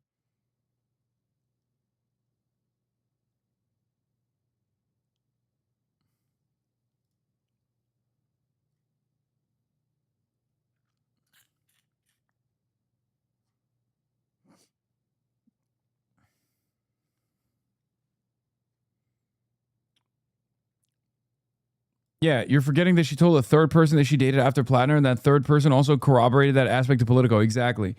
They would have to literally,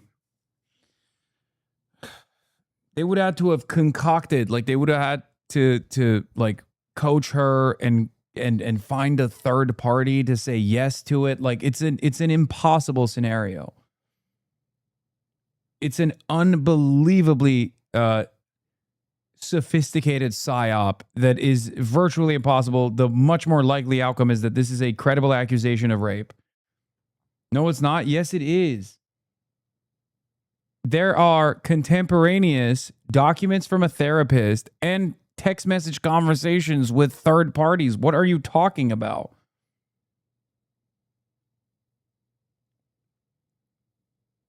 It's getting to the point where this is like a Charlie Kirk was assassinated by Israel style situation for some people.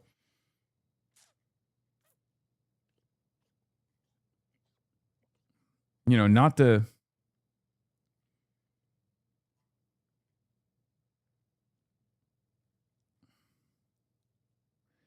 how come this only works one way? Why can't the Dems be like Republicans and say the goal is to get rid of the Republicans, just plow through this? Great question. They have done that.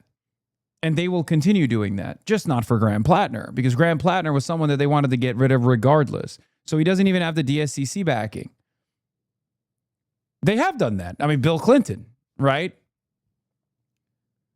They've done that with the Biden accusations. Now, credible or not, doesn't matter. They were just they plowed through it.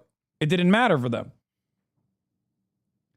It's not like they made a significant assessment on whether or not Tara Reade was valid or credible. They just were like, no, shut the fuck up. They did that for Cuomo. Cuomo plowed through it. So that only works in one direction. It doesn't work in the opposite direction. And to be honest, I don't think it should work in the opposite direction. Okay?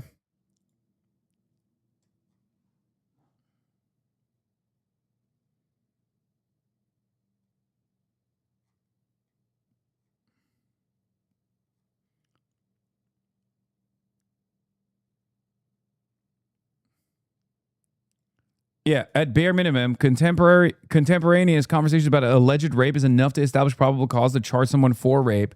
Maine, I believe, has a 20-year statute for it, too. So Graham Plattner has a lot bigger issues to worry about than just just dropping out of this fucking race. He could literally be charged with rape, criminally charged with rape. Okay, which should happen for the record. That's fucking ridiculous.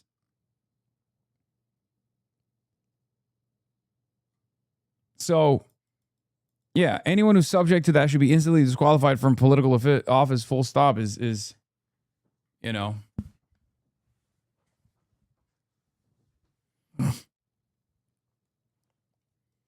Like the Occam's razor, you know, what's the likely scenario here that like a random woman and a random man, an oyster farmer, oyster fisherman, fucking, you know, Blackwater mercenary,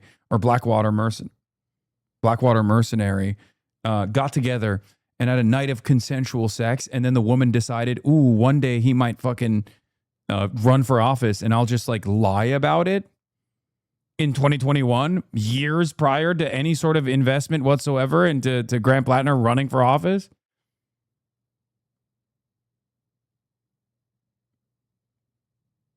Like, that's crazy.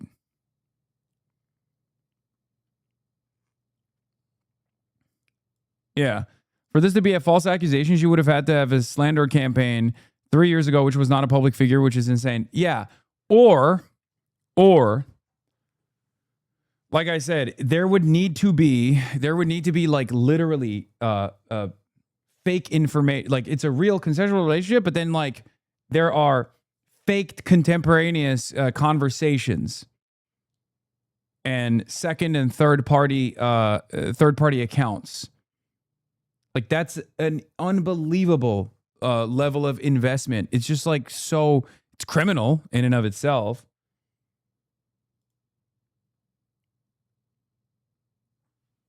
Like, that would be the most sophisticated smear campaign that has ever existed. It's like easier to fucking probably, you know, incapacitate someone in other ways than to do that. It's not likely at all.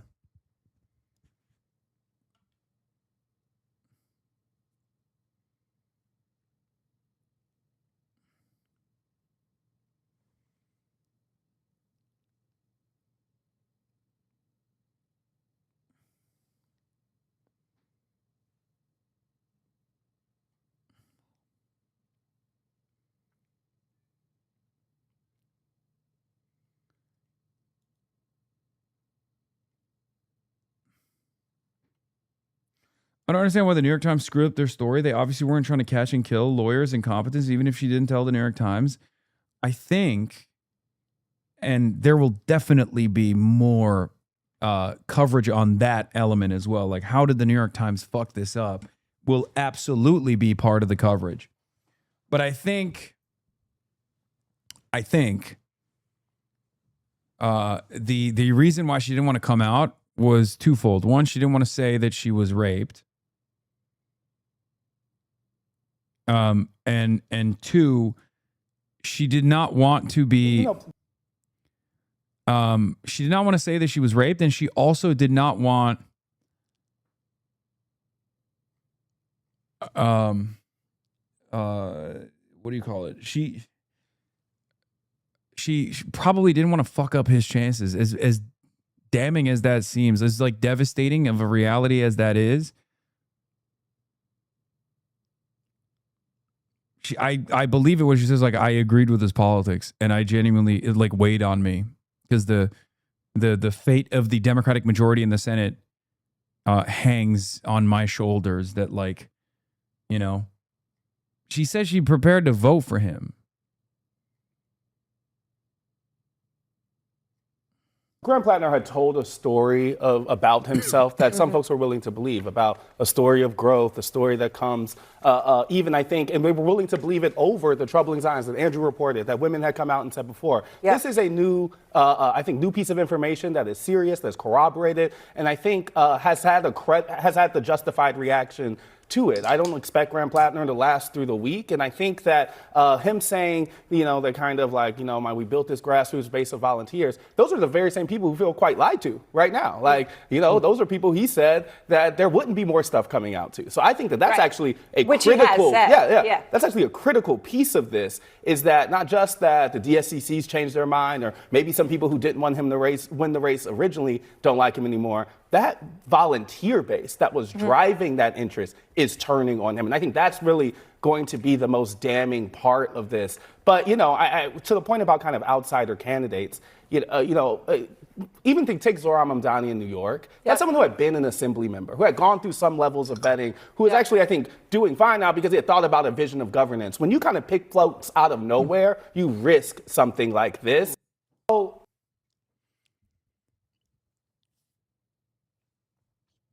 World Cup news update. U.S. being beaten by fake country Belgium. People are mad at you for saying the right things now. I swear to God, people stay mad.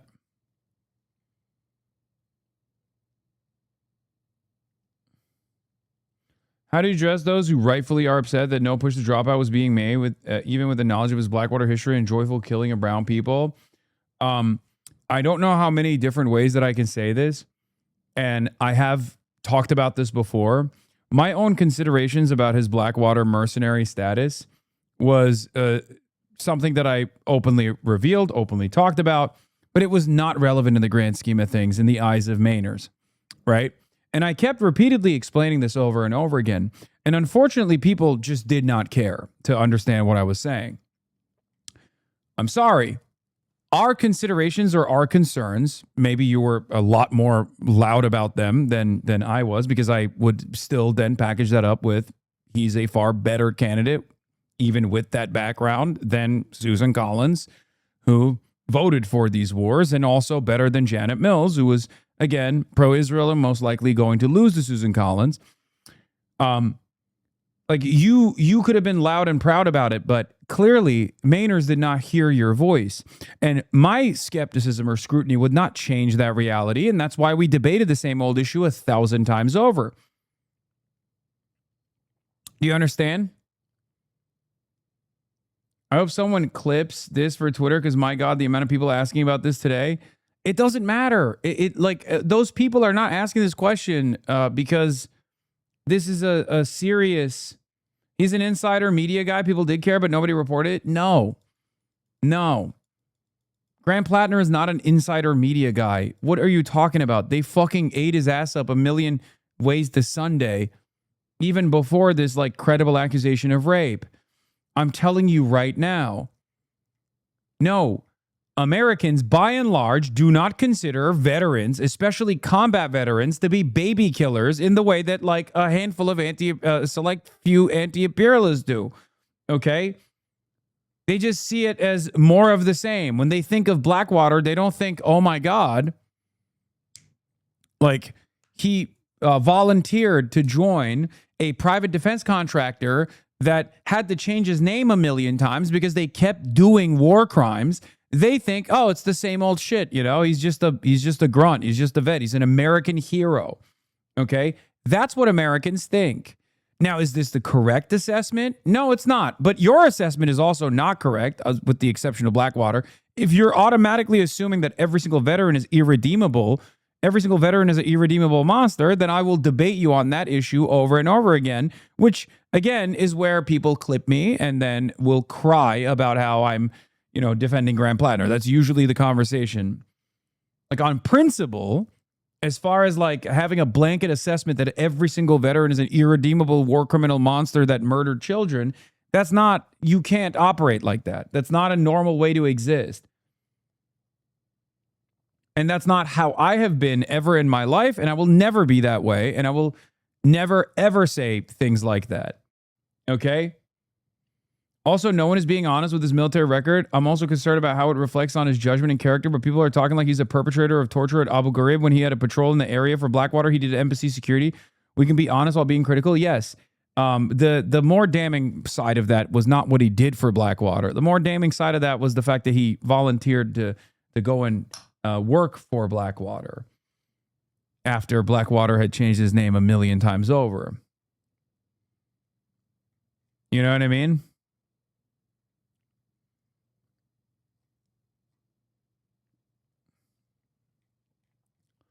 Most people didn't say most veterans, but one, come on, dude. You think Bad Empanada doesn't think all veterans? Are you fucking insane? Bad Empanada and his ilk don't even say most veterans. They say all veterans, every single one. Doesn't even matter if they were on like support staff duty. What are you talking about? Let's live in reality, please. Okay? Let's live in fucking reality.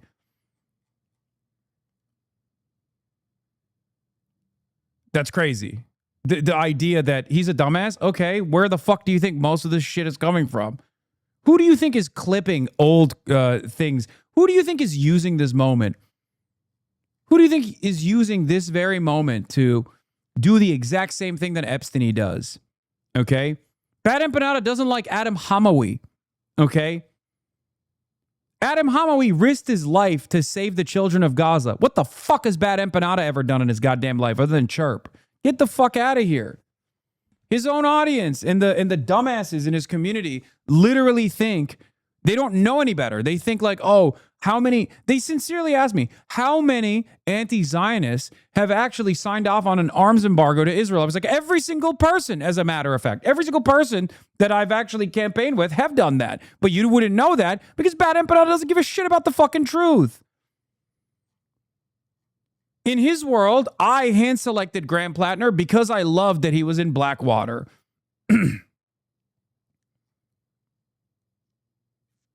That's it.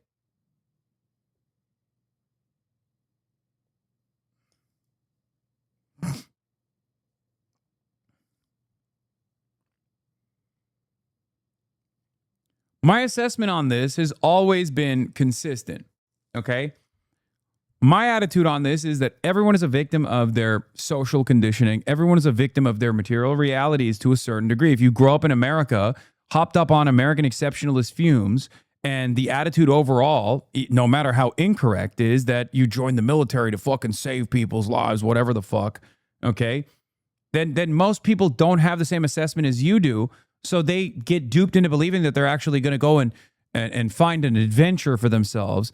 And a lot of people in that process either become bloodthirsty monsters or they are horrified by the actions that they see around them and get the fuck out of the military and become lifelong advocates against American imperialism. Okay? If you don't give people the opportunity to, reconsider their perspective and you just assume that everyone has to start with the same starting point that you started off as, then it's delusional. You're never going to be able to fucking build a massive enough coalition.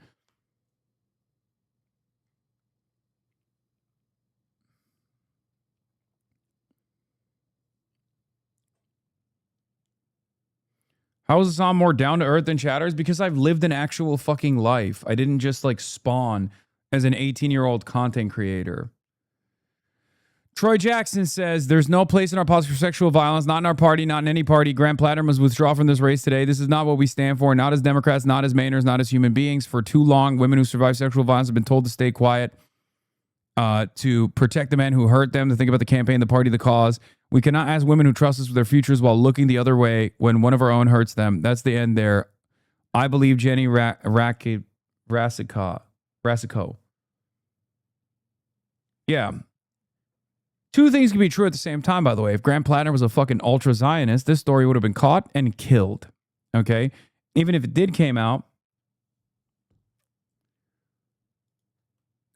K-File. Dang, he lost Mike from PA. Previously said Mossad was responsible for my first Reddit story.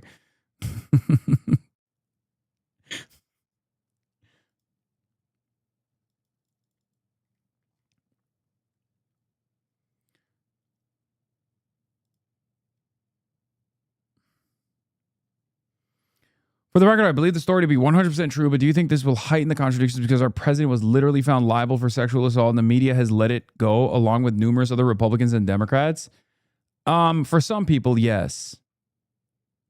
For most people that we focus on here in our little bubble, you know, the commentariat, the Democratic Party consultants and whatnot, no, they just are using this as a great opportunity to fucking, the great opportunity to rip on the left populist flank, DSA, and numerous other people. They're fucking yelling at Abdul-Sayed already.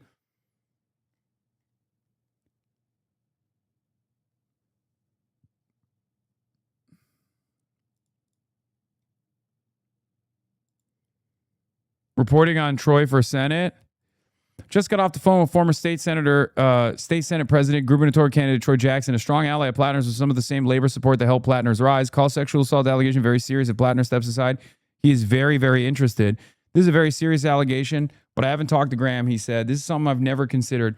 But if Graham's stepping away, I am very, very interested, and I think I'm the best person to replace him. Jackson said he'd received dozens of calls and messages of support, which began while he was fishing with his father earlier this afternoon. Said he received 6 more messages over the course of our 3-minute phone call. This is very fast moving. He said, never seen anything like it. What if Plattner ran on no more guilty than the president? Come on, man.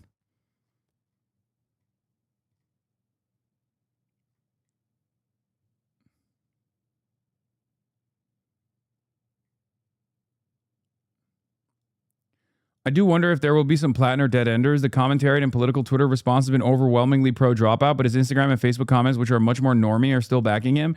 No, that's precisely the reason why it has to be a left populist that replaces him. Okay? That's precisely the reason why. Okay?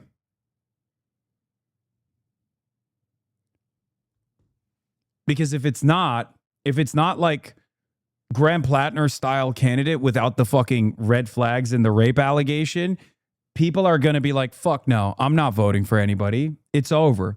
And I need Democrats to understand that. A lot of people in Maine loved Graham Plattner for that reason. Not because he was a Blackwater mercenary, not because he was a fucking soldier, not because of any of that shit. They loved what he represented. So you need to absolutely captivate the same populist energy, okay? And if you don't, if you think this is your opportunity, Democrats, to put forward Pills Mafia, Janet Mills, who is the fucking governor of the state, and she lost by insane margins to Graham Plattner and had to drop out already in this primary. If you think that this is an opportunity to fucking slam in a cookie cutter neoliberal or even someone who is a moderately progressive candidate, you are wrong. We will lose the Senate majority. So either you're hopefully planning on losing Maine and moving on to the rest of the map, which is impossible, okay? No Pinos, no Dinos. You have to go with a real left populist. A real left populist, or we're going to fucking lose this race and we're going to lose the majority, okay? You got to have someone who is as anti-Israel as Plattner is. You got to have someone who's pro-Medicare for all, Bernie back. That's why Troy Jackson seems like a perfect substitute, because here's the situation. This is not a they go low, we go lower type situation. No, it's not. Listen to me. The Senate majority is profoundly important, okay? It's profoundly important to make sure that there is some semblance, a crumb of accountability, a gumming up of the works of the Trump administration's bouldering towards fascism, okay? It's unbelievably important. Unbelievably important, and you have to unseat Susan Collins. Susan Collins is a very weak candidate. This is the weakest she's ever been. She's Teflon Don every other cycle. Right now, this is the weakest she's ever been, okay? There are going to be a lot of fucking people. There are going to be a lot of people out there who, judging by the Facebook comments, judging by the Instagram comments, not the Twitter ones, where we're all in line because all the fucking annoying bicoastal libs, myself included, are on Twitter. But judging by the anger that people feel, they are going to want a substitute that is similar without the rape allegations. That substitute seems to me to be Troy Jackson. If the DNC tries to put a hand-selected candidate from Chuck Schumer after the unbelievable victory that they received, the whopping that they got from Grant Plattner, in spite of his fucking red flags, I'm telling you right now, there will be a lot of people that go, fuck this, I'm out. They are not going to make this calculation that you're making. They're not going to make this calculation that I'm making. Harm reduction narratives are not going to work to carry a hand-selected establishment Democrat across the finish line. There is far too much populist rage in Maine. So much so that they straight up voted for Grant Plattner regardless of the red flags ahead of time, okay? And they voted in large numbers. I am very worried.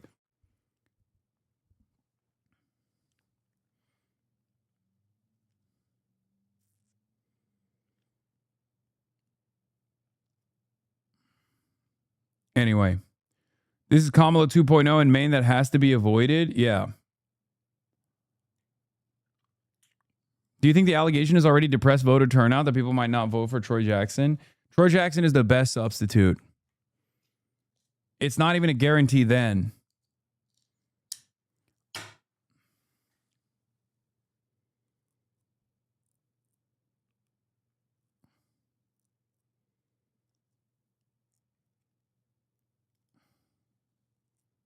Here's Troy Jackson's candidacy for Please governor. welcome to the stage the next governor of the state of Maine, Troy Jackson. I'll be all around in the dark. I'll be everywhere, wherever you look. Wherever there's a fight, so hungry people can eat, I'll be there. Wherever there's a cop beating up a guy, I'll be there. I'll be in the way guys yell when they're mad. And I'll be in the way kids laugh when they're hungry and they know supper's ready. And when our folks eat the stuff they raise and live in the houses they build, I'll be there. We can't afford to wait any longer. Our time is now. We're not from the left. We're not from the right. We're from the bottom. And finally we're right.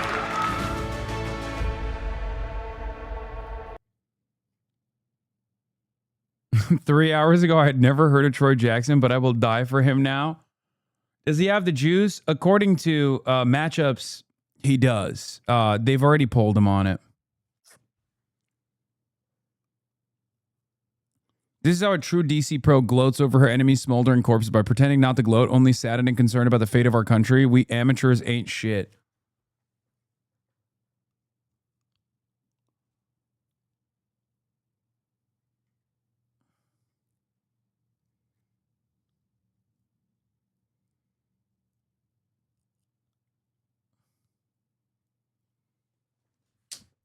By the way, I will say, did you fill out your blue sky apology form yet? No. No, I did not. And I will not.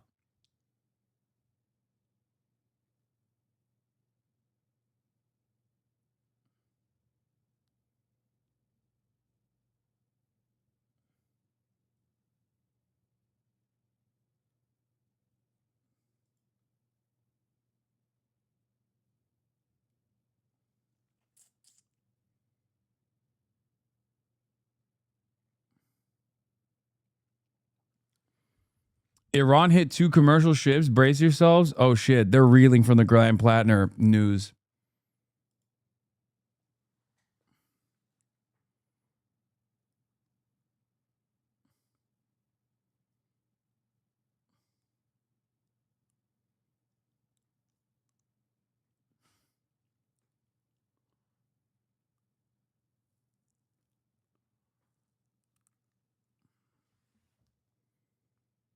Yeah, Moshtaba Khamenei said it's either Grant Plattner or the Strait closes.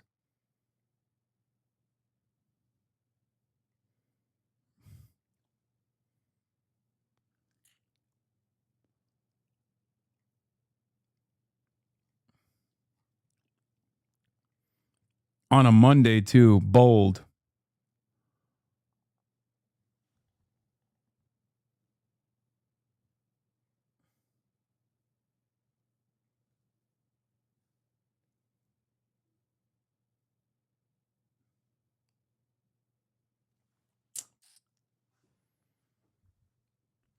Anyway.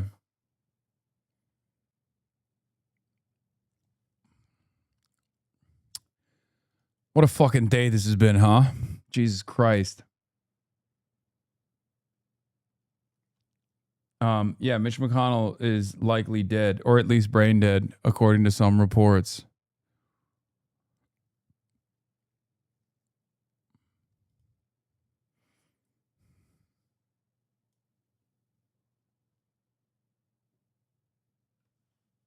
The Ayatollah, the Ayatollah is famously rooting for Iraq war vets. Man, we're joking. Okay, that's a joke.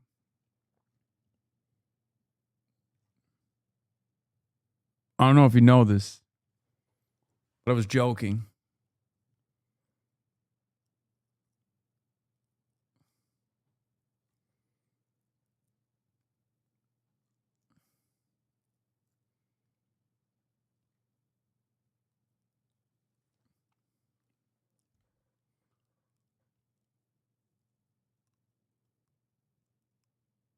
Anyway.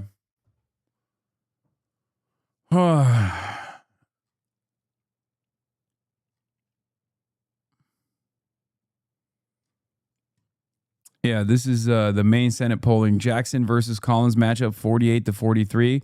Collins versus Plattner. This is July 6th by Wedgwood. I don't know how reliable this fucking poll is, but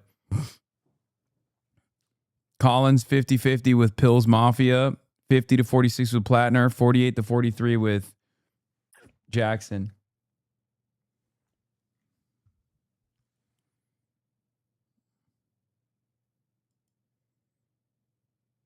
Hannah Pingree, the Democratic nominee for governor of Maine, alluded to Jackson earlier, saying Plattner's replacement should carry the same progressive energy. Pingree could be a key ally for Jackson at the nominating convention.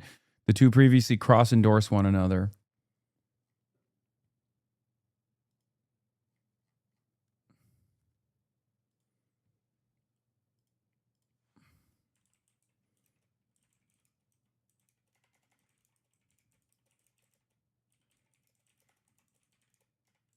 There's a real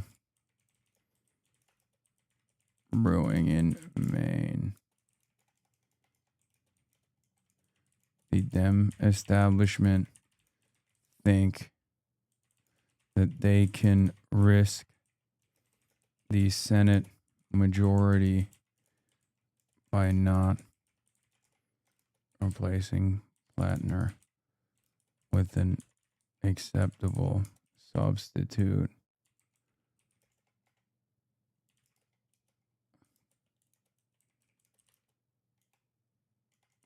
We'll be risking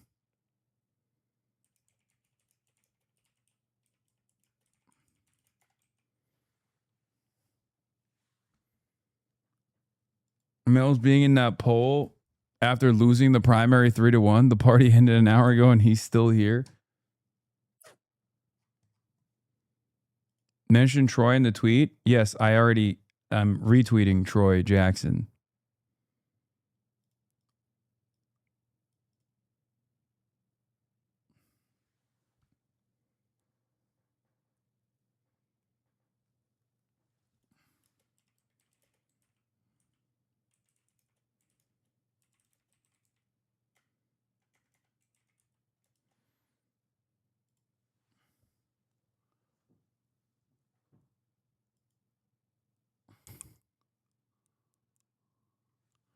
Wait, what the fuck? Haley Stevens says, Abdul, are you having trouble stringing these two sentences together? I believe women. Graham Plattner should drop out.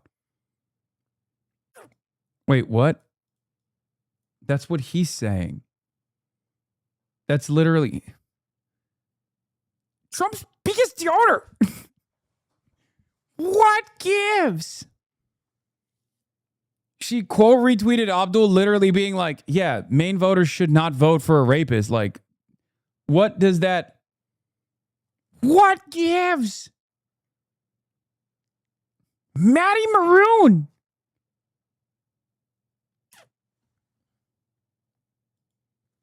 JC Polanco. Imagine being Jewish, knowing anti-Semitism is an all-time high, and watching the far-left consult DSA Bernie Sanders many prominent Democrats gleefully push for a Senate candidate who sat willing through at least 100,000 punctures with an ink-filled needle on his chest to proclaim his love for the Nazis. How do you sleep at night? Shameful. Dog, you added, first of all, you're not Jewish. You added a Jewish guy. What is happening here? This is yet, I'm chalking this up. Another one. Okay. This is another instance of if you are Goyim, but also Zionist, you are actually more Jewish than a Jewish guy. Okay. Straight up. This is that moment where Josh Hawley was yelling at the guy from the liberal Zionist guy from Next, right? Was it Next? The Jewish advocacy group that was literally like, you shouldn't actually, deport people for anti-Semitism. And Josh Hawley was like, shut the fuck up. What the fuck do you know about combating anti-Semitism?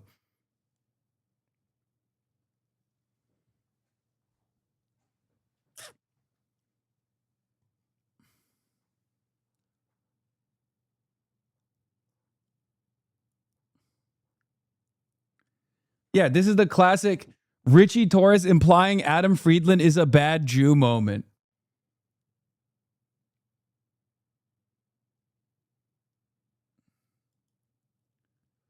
Can't wait to vote for AOC. Stay out of politics, man.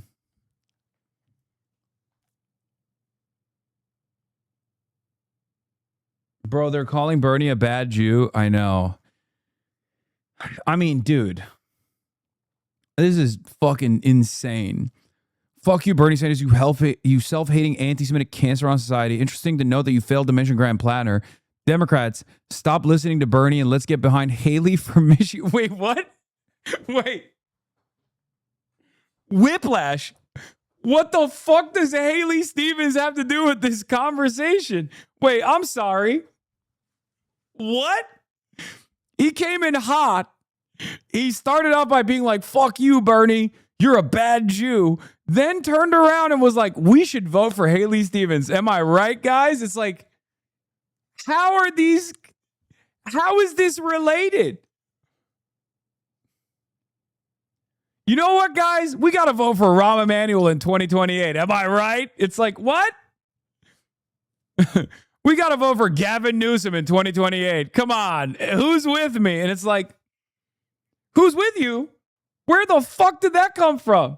Where? That's a whole different sentence in a different zip code on a different state. What do you mean? You ain't slick Fred Gutenberg? What the fuck? Yeah, it's literally another 10 billion to Israel. Yeah, he was just like, guys, I've seen enough. Nixon 5, give another 10 billion to Israel right now. Right now. It's time. I don't know what I'm saying. But we're all thinking it, right? Please, logs, I'm a moral dilemma. What? I'm not reading that. Twitter liberals got their script so damn fast. Elside, like Plattner's another one. Leftists are ignoring the red flags. What are the red flags? No one ever mentions the red flags. With Abdul, they just say red flag, right? With Graham Plattner, there was all these little things needling, and big ones too, that seemingly Mainers didn't give a shit about, like his fucking Totenkopf tattoo, right? Or his Blackwater stint. But like, what are his red flags? It's not a red flag, it's a brown flag, okay? It's the fact that he's brown. Just say it. Just be like, we can't have an Islamist, fundamentalist, Muslim terrorist, ISIS supporter run for Senate because you feel that way, okay? It's a red flag for you.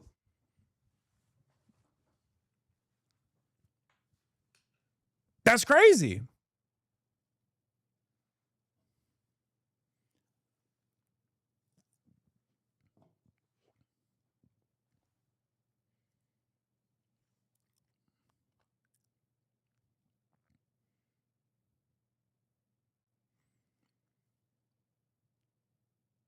The white guy turned out to be so bad, so we definitely shouldn't vote for Abdul-Sayed. Yeah.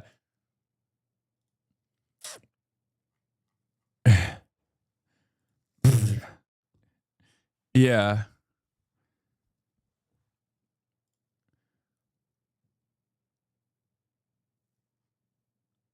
He worked for Bill Clinton is crazy.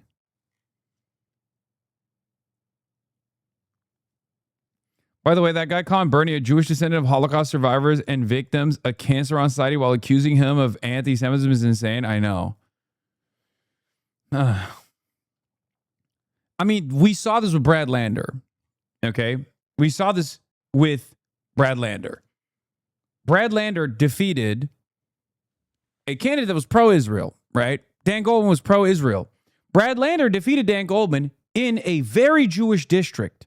Brad Lander was also very critical of Israel and said certain things about Israel that I've never heard from someone who, self-identifies as a liberal Zionist or a Zionist in any capacity, that Israel is an occupation, it's an apartheid, that it's doing a genocide, right? And that was enough for them. They just wrote out the fact that Brad fucking Lander, who has been Jewish his whole life, okay, that was enough for prominent Jewish people and even Christians who are pro-Israel to write out his Judaism like that. It evaporated out of him. Like, it's like that one comic from that one reactionary guy. Remember, where it's like, if you don't vote for me, you ain't blackjack. And then this black girl goes, no. And then she turns white. Like, that's what they did to Brad Lander. Overnight, they were like, it's over. This is the most anti-Semitic attack that has ever existed. Now, not just Brad Lander, but all the Jewish people that voted for Brad Lander in this district.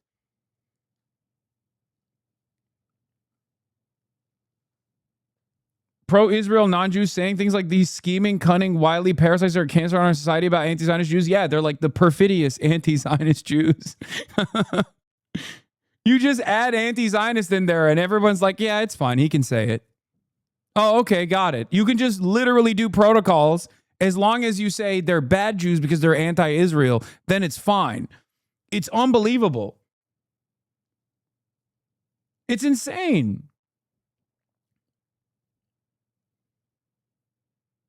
That's not what Brad Lander said about Israel. Stop lying. Yes, it is. Brad Lander has said all three of those words. Okay. What is this? What? Oh, shit. I accidentally fucking modded this guy. Jesus Christ.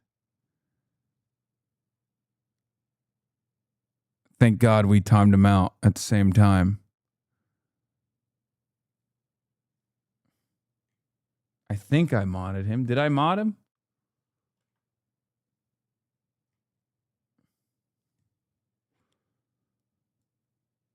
Oh, he was just saying, get it right. Israel's committed a genocide. New mod alert. No, we're not modding him.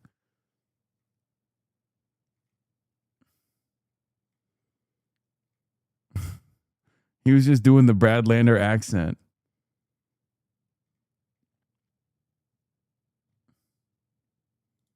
Mod me? No. No pog. I'm hitting the red sword.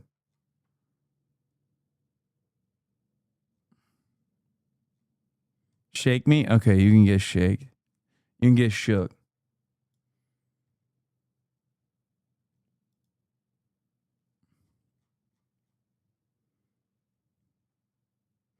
The Black Panthers would hate Hasan Piker. They consider him a left social democrat ideologically, but they would still consider him an ally and collab with him. They work with all types of people. Where is this? Why am I getting this? Why would they hate him? He's anti-black. And then even in the defense, they're like, they would also hate you, lol. What do you mean would also? Why would the Black Panthers hate me? Bro, you're getting called a Kautskyite? Yeah. What the fuck is going on?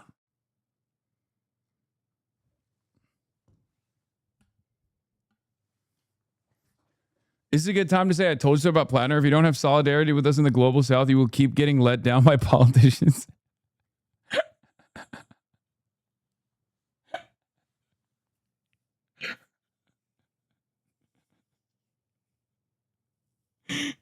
Yeah. Yeah. Graham Plattner being outed Graham Plattner being outed as a rapist is because he wasn't. What's so funny? Come on, man.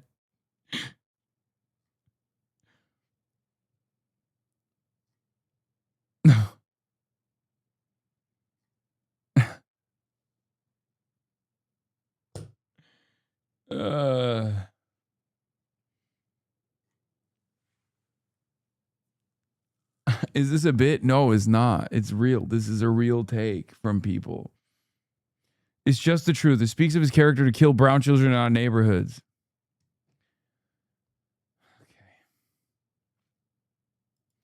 In other news, Larkin outperforms Moskowitz in his poll. This is terrible. Jared Moskowitz's poll shows the risk of running a pro-ICE, pro-Israel, pro-Doge corporate Democrat versus the GOP. Moskowitz's own poll has him +1 over Moratis. We're +9. He's 10, +10 over Singer. We're +12.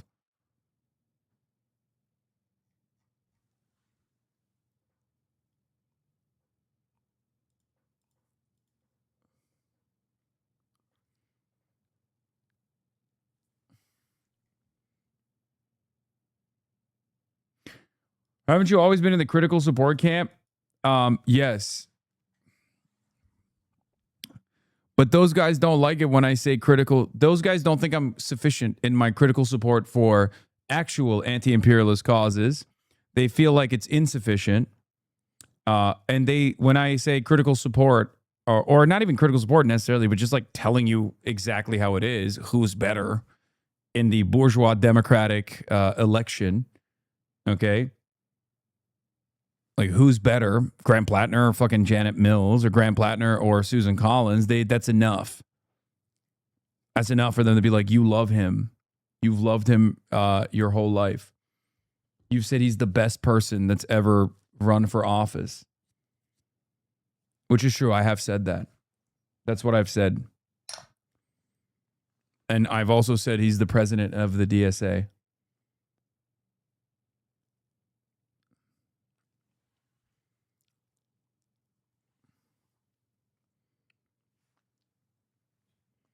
I do like Daria Liza and some other candidates you push for, but you were yelling at us for hours for attacking him. Yes, of course I was, because the extent did not begin and end at Graham Plattner has a lot of red flags, and yet Mainers are still voting for him, or that he is obviously a better alternative to fucking ultra Zionists like Susan Collins or fucking Janet Mills.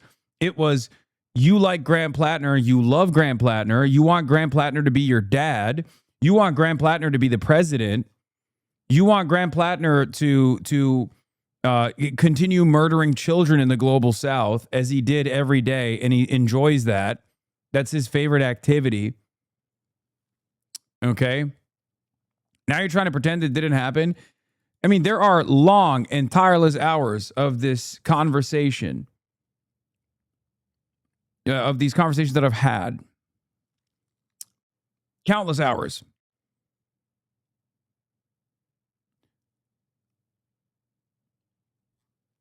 Okay? I'm not pretending that it didn't happen. I'm owning what I said about Graham Plattner. You just don't like it because you were you had only one attitude about this, which was he should drop out of the race, which happened to be Neera Tanden's position as well. You know? Whatever, dude. I still appreciate your commentary, but I hope you learned something from this. I know. I'm going to exclusively run Larashite and ML candidates going forward. Thank you.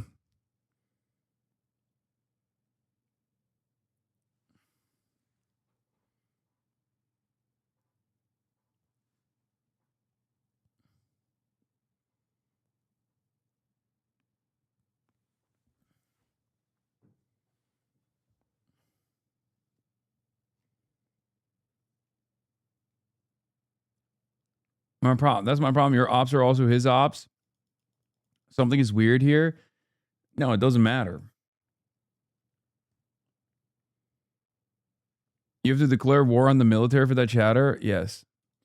They will sincerely advance that, and then they'll turn around and be like, oh, you're just exaggerating. You're strawmanning my position. It's like, no, there's plenty of people who have said, there were plenty of people who have said, like, if you're a veteran in any way, shape, or form, you're a fucking child killer.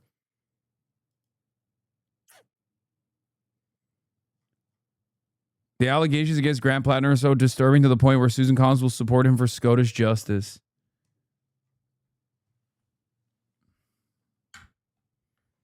You were the first to call out his tattoo. People seem to forget that. It doesn't matter.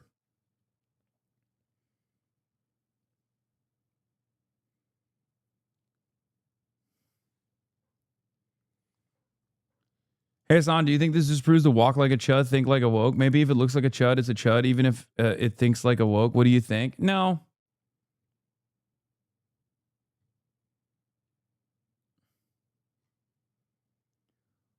The major difference here is someone's experience in the military, for me, for my assessment, does not disqualify them. Depends on who they are as a person now. Okay? Someone doing rape, on the other hand, does disqualify them. Okay?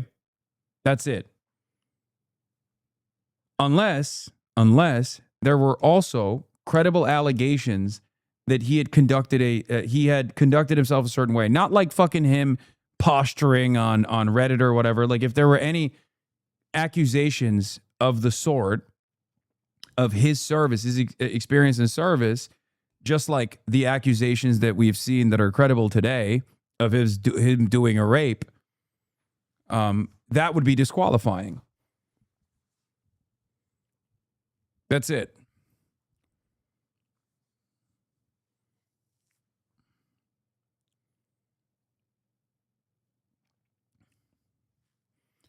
How would there be accusations that victims are as dead as a part of the military?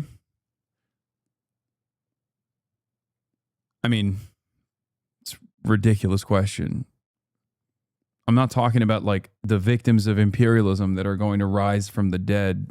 I'm talking about like, what's that famous case of the one guy who was like a fucking sniper and his own brigade literally had to call it in?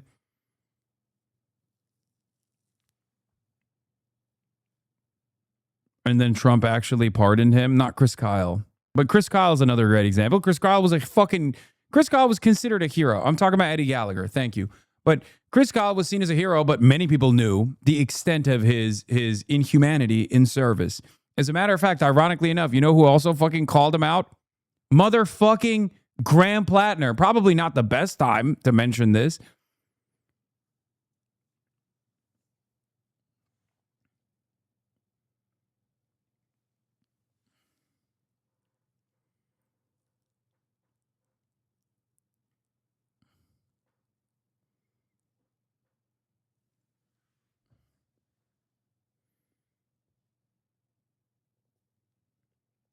People will be mad at you. People will be mad you did any positive coverage of Plattner at this point, and anger at a rapist almost getting power is valid, but hoisting all the blame onto you when you demonstrably kept him at arm's length is disingenuous. You didn't ban Plattner skeptics or call them crazy. You banned troop exploders. Yes, I did ban a good deal of troop exploders. Because that's, again, a position that I do not take, and I think it's fucking ridiculous. I disagree with it on moral grounds, and I also disagree with it in general. And you can't say that that makes me insufficient in my anti-imperialism or my critical support for anti-imperialist groups, especially considering that there is not a single other person in mainstream media that is unironically defending any kind of resistance movement.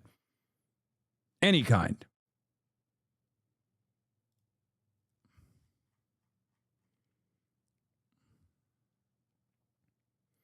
Ronald Brownstein and Bloomberg take on Plattner.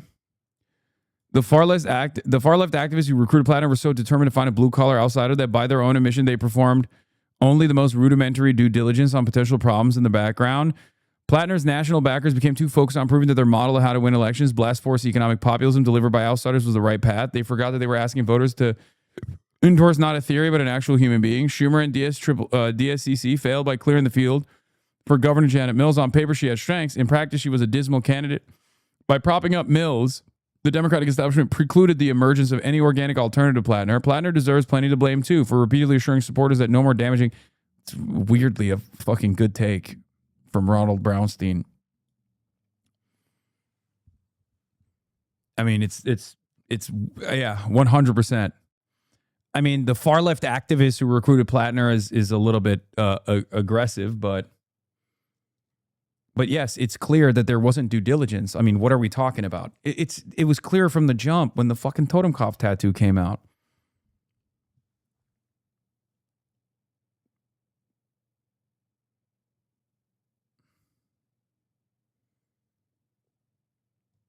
This is random, but I just saw it. This is Bernie's most recent post, and it was posted 5 minutes after Graham's response video was posted on Twitter. Uh-oh.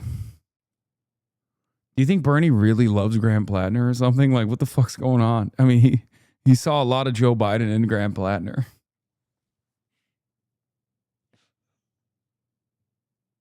He don't got internet. He don't got internet.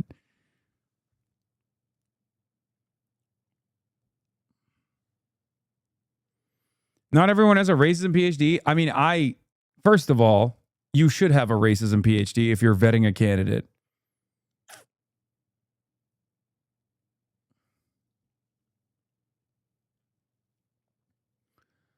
It seems possible that background checks would not have cleared this. No, I'm not talking about that. I'm talking about the tattoo. That is a fucking blaring alarm. That's a crisis. It's not like he didn't post it. He posted it on his Instagram. Whether he thinks that wasn't a fucking Nazi tattoo or not doesn't matter. Anyone, if I had seen a photo of him shirtless and someone were to come to me and be like, hey, can you look at this guy's Instagram profile? And I happen to scroll past it, I'd be like, what the fuck are you guys doing?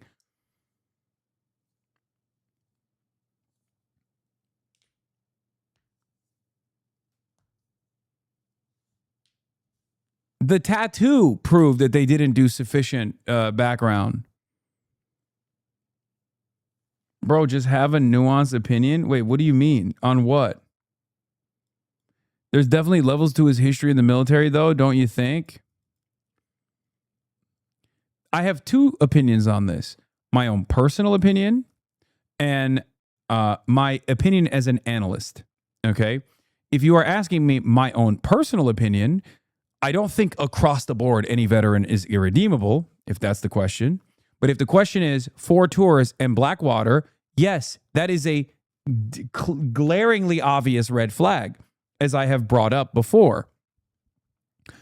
But if you're asking me my position as an analyst, as a commentator, as someone who understands the average American, or at least tries to understand the median voter's mindset, I have repeatedly explained to you over and over again that the troop exploder stuff is just like poison, regardless. Okay, it's completely unacceptable. But besides that, most people don't give a shit that he was a machine gunner. Most people do not give a shit that he was even in Blackwater. And they proved that they didn't give a shit about that. It turns out they went beyond not giving a shit, even by my estimations, because I thought the Nazi tattoo would be, you know, a fairly large red flag from the perspective of the average voter. They didn't care at all.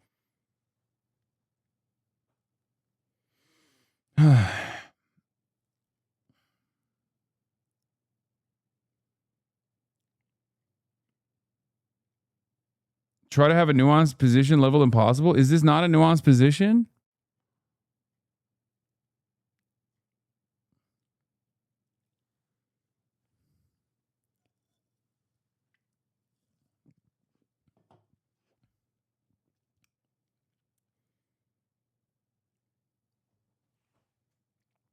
Isn't his wife's family Jewish? Yes.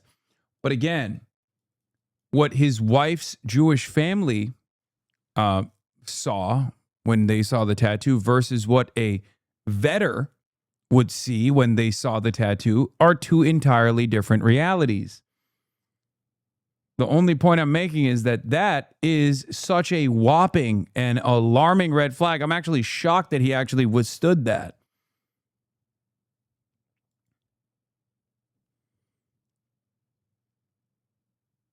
Yeah, vetting wasn't the issue here. It's almost the opposite. Finding these kind of outsider candidates a deliberately high-risk pursuit because, as Dan Moraff told the Journal, they weren't raised in a vat to become elected officials. I agree, but vetting still was the issue here. I don't know why people don't see what I'm seeing or don't understand what I'm saying, okay? It doesn't matter if none of you guys knew. Clearly, there were plenty of people who didn't know what a totem cough tattoo is. I'm not one of those people, but the reason why I'm saying that is because the person who's supposed to be vetting this person is supposed to be that person, is supposed to be a guy who knows those things. That's it. That's my point.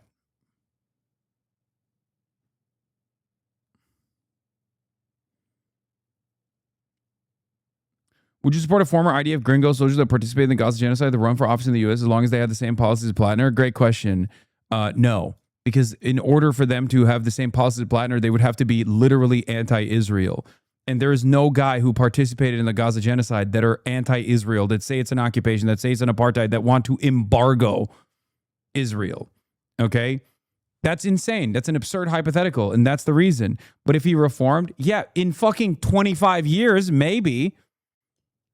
In 25 years, perhaps, that would mean a lot of atonement, don't you think? Again, stupid question.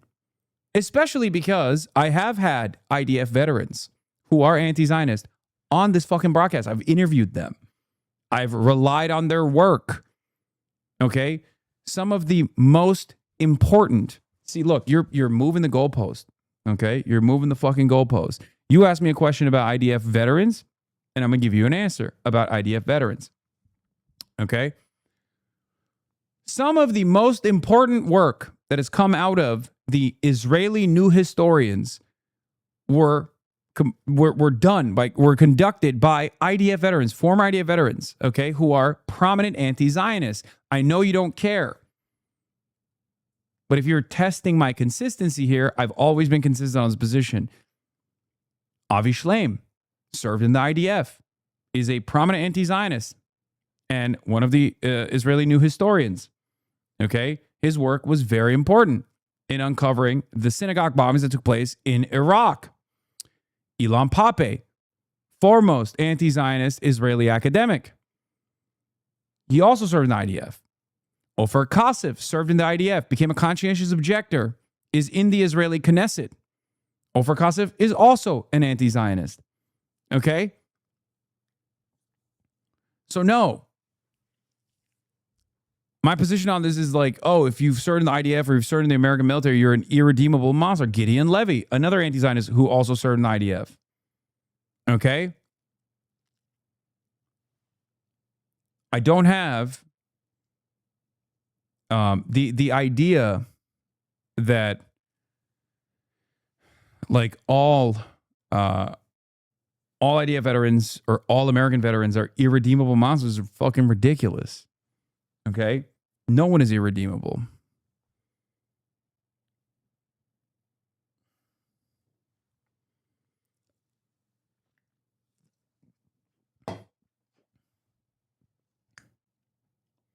So killing Palestinians is bad, but serving 4 tours and murdering Iraqis is fine. Okay. Now I am beginning to believe that a lot of you guys are actually not American because there's no, you can't grasp the English language, I think. Maybe you are not American after all. I used to believe that half of these people were from like Iowa. They were like Iowa Maoist third worlders LARPing. But now I sincerely believe that English might be your second language because you were refusing to hear the words that are coming out of my mouth. Okay? That's a whole different sentence that you just came up with.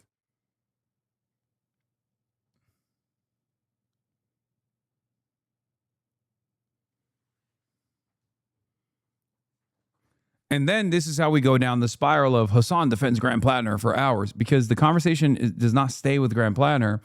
It turns into why don't you think all troops are baby exploiters and child murderers who are rapacious monsters that are bloodthirsty and irredeemable?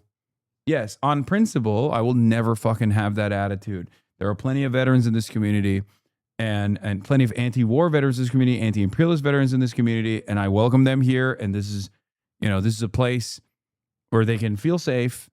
I don't give a shit if you turn around and say that's unacceptable. This is a consistently held, principled position that I've had from day one. Okay?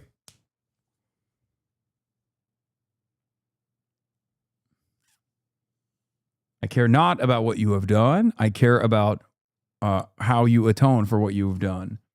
Who you are now matters to me most.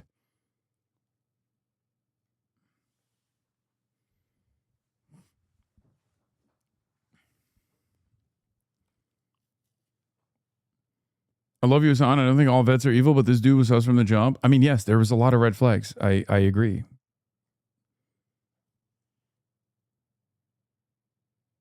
Number. What the fuck? DUI Bert? There's a Paul Pelosi Bert?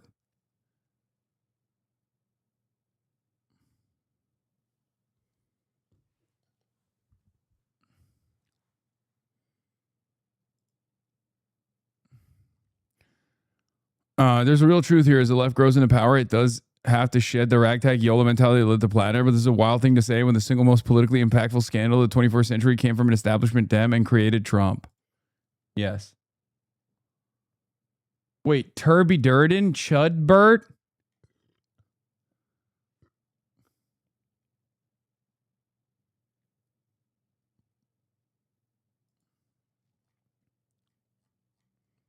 That's Judge Jeanine Perot's husband?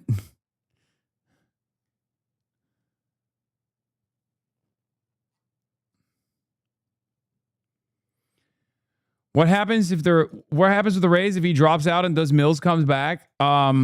So if it's Pills Mafia to the bitter end, I think the Senate majority chances are completely fucked. There will be plenty of hanger-ons like Plattner dead enders. There will probably be I'm trying to get you guys to be comfortable with this, but if there isn't like an exchange of power, okay, if there isn't an exchange like a handoff from Plattner, given the momentum that he had, our perspective on Plattner aside, right? If there isn't an actual like exchange of power between Plattner and whoever comes next, whoever can carry that fucking populist rage and that populist momentum, it's over. Okay? You have to find literally an identical candidate that doesn't have rape allegations, credible rape allegations. Lucky for us, there is a candidate that is very similar.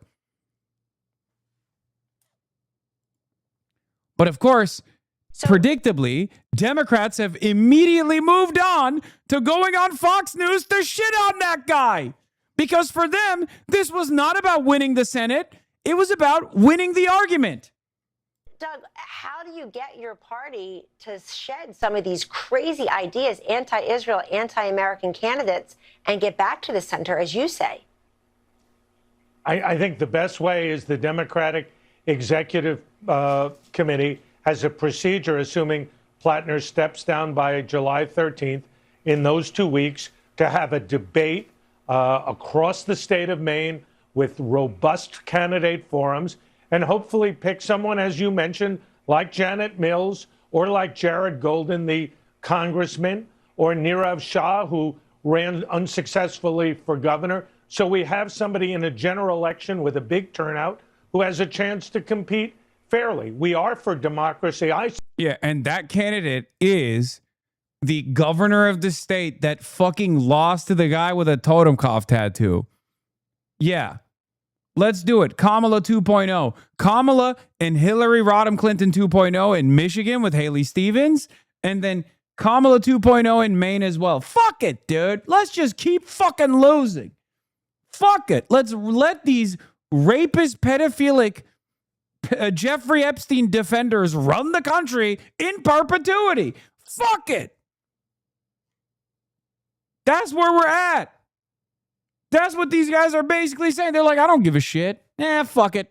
My life is fine. I'm getting the tax cuts. I'm white. I'm not going to get fucking deported. Who gives a shit if there's concentration camps? That's literally what they're saying. It's unbelievable.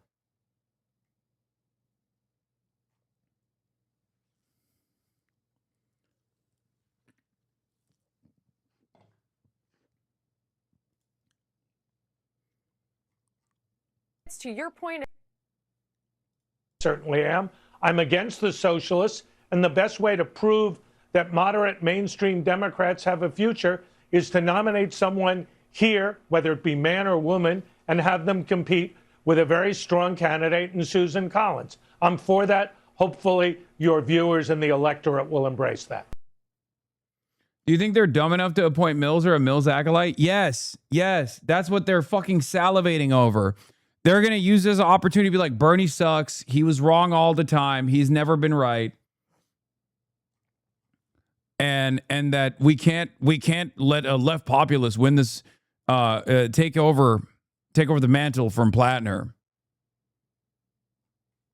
We have to run Kamala Harris in every seat, even though she just lost in all of the battleground states.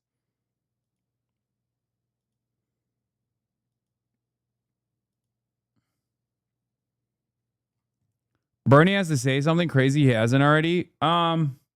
Yeah, I don't know what's going on with Bernard.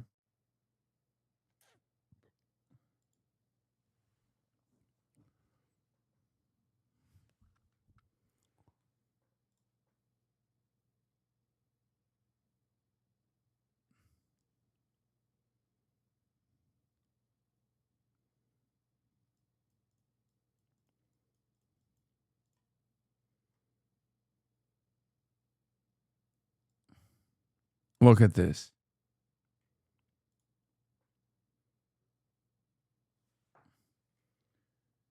I'm surprised he still gives a damn about anything, to be honest. They're explaining Bumble to him.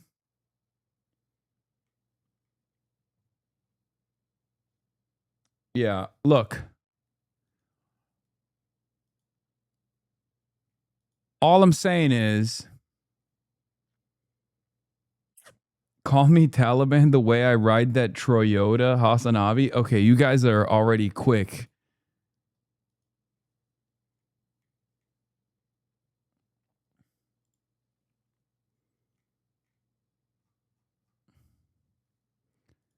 We want Action Jackson. Can an economic populist win Maine's governor race? Too many Zohran Mamdani and Troy Jackson couldn't. Too many Zohran Mamdani and Troy Jackson couldn't look more different.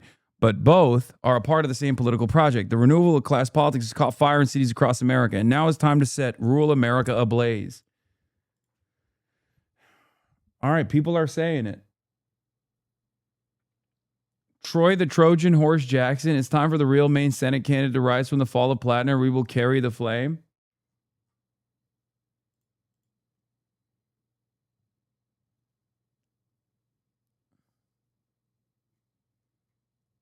What tattoos does Troy have? I can't believe we're about to do Coconut Summer again, but for this guy.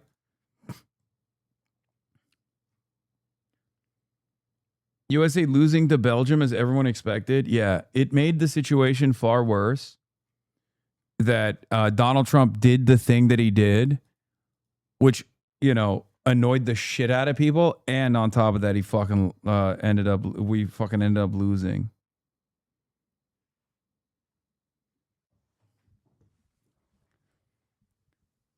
Anyway, if you are on Troy Jackson's team, I am here. I am available. I did not come to Maine for Graham Plattner. So the HasanAbi bump did not work for Graham Plattner, but for Troy Jackson, it might. Just saying. Deploy Troy.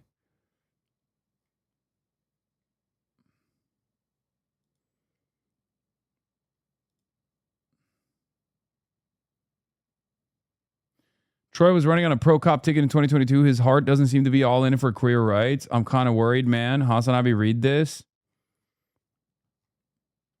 Fair.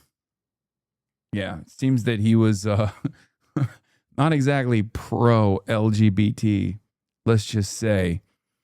When even Susan Collins was, which is worrisome. Belgium just scored again?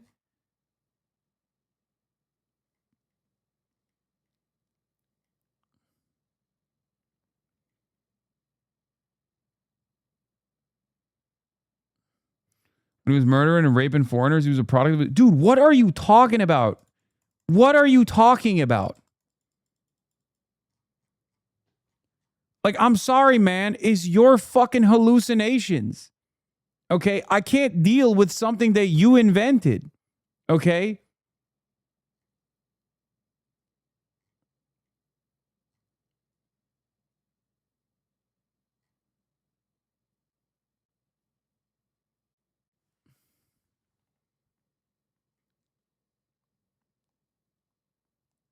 You just came in here to be like, listen, now that there's a credible allegation, I think it's time for you to apologize for what I suspected he had done. Even though there's not really any evidence for it, I think you should apologize to me.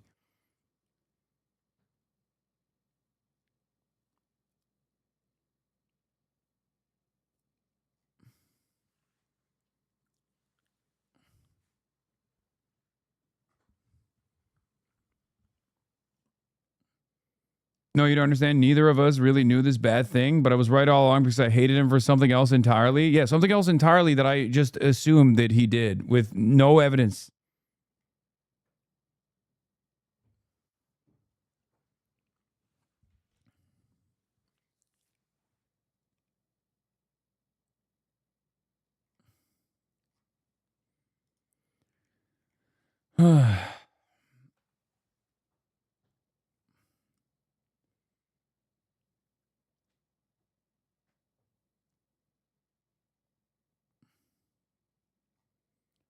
Belgian fans are saying America 250 pounds. Oh no, they're pooping on us. They're farting on us. Yeah, here. Questionnaire. Why are you running for office? What can we expect you to accomplish by the end of your first term? I'm running for governor because the status quo isn't working. I'm tired of laws that aren't enforced. I'm tired of good bills that would help lower prescription costs, protect workers, stop spraying the harmful chemicals, and so much more get vetoed. I'm tired of folks being told to hold on, wait a little longer, or that now is not the right time. All thanks to the work of special interests. High price. Wait, is this just the Troy video? Jackson, thank you very much for coming and talking to us. So just as a little bit of background for people who may not be familiar with you since you've been out of office for a couple of years, you were Senate President for 6 years. You represented your hometown of Allagash and northernmost Maine in the House and the Senate for more than 20 years. But you've been working in the woods as a logger for many decades before that.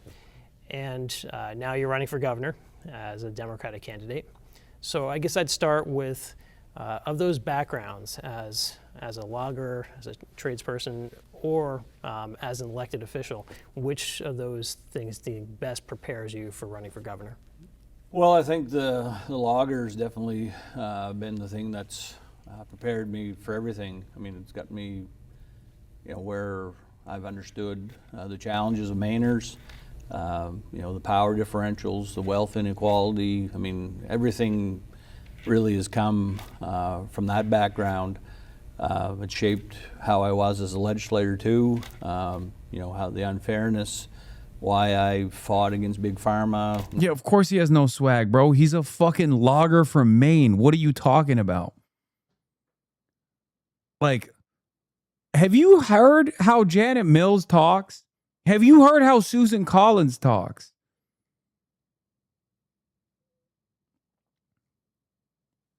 Have you guys met someone from Maine before? It's the oldest state in the fucking United States. That was part of the allure of Graham Plattner, regardless of his red flags. That was part of the reason why people were like, oh my God, this is like an unbelievable gift. This guy can fucking yap till the cows come home.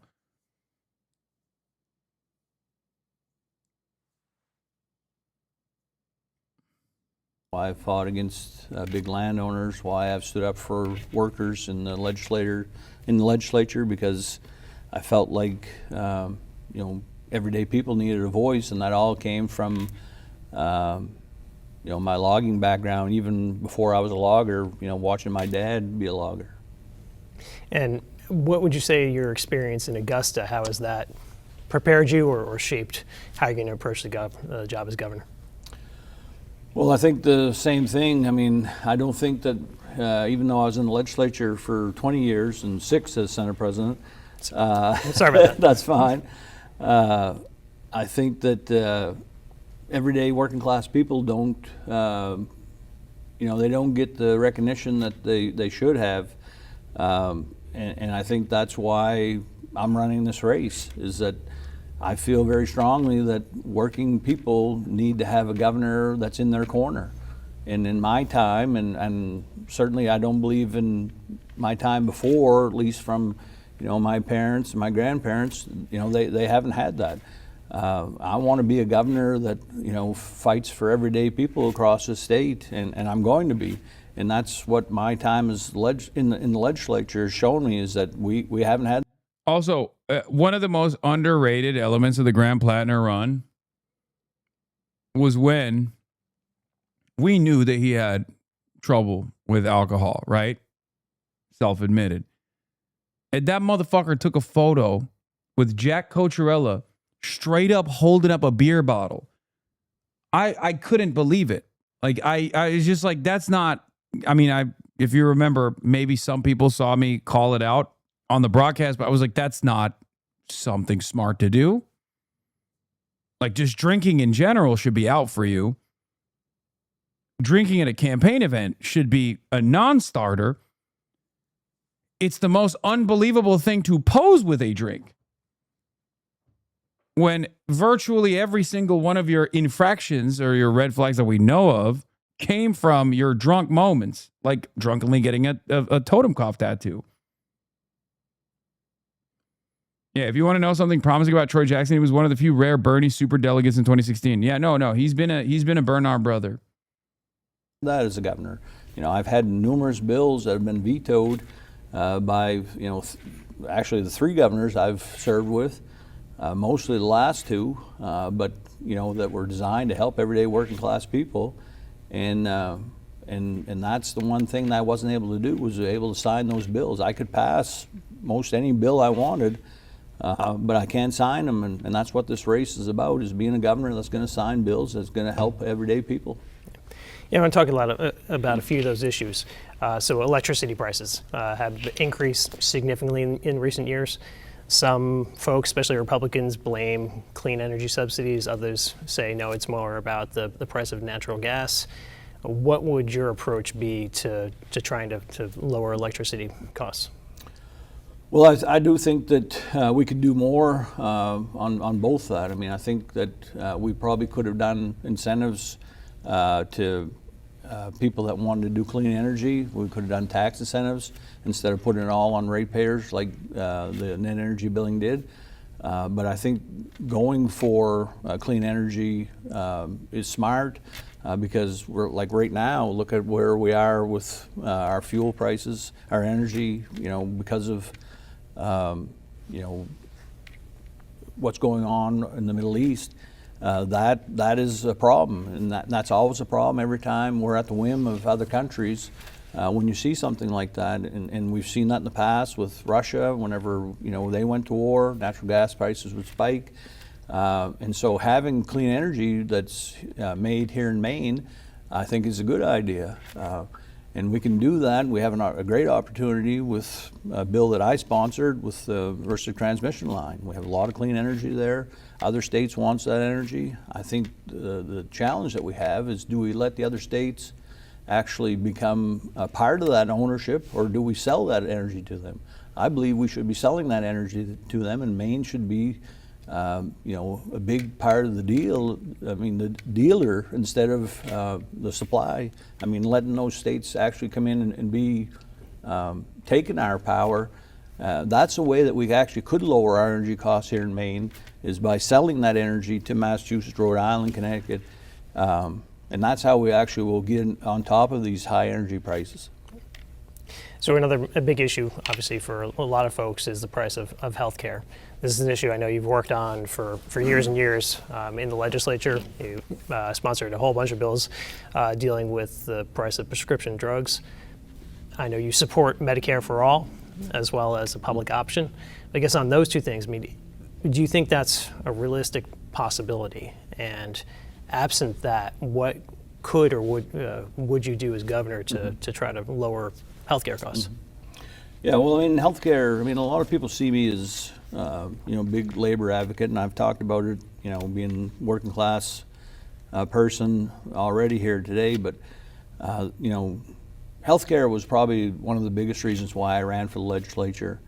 You know, I didn't have healthcare as a logger. I saw a lot of people in my time that struggle with that, and now it's even worse.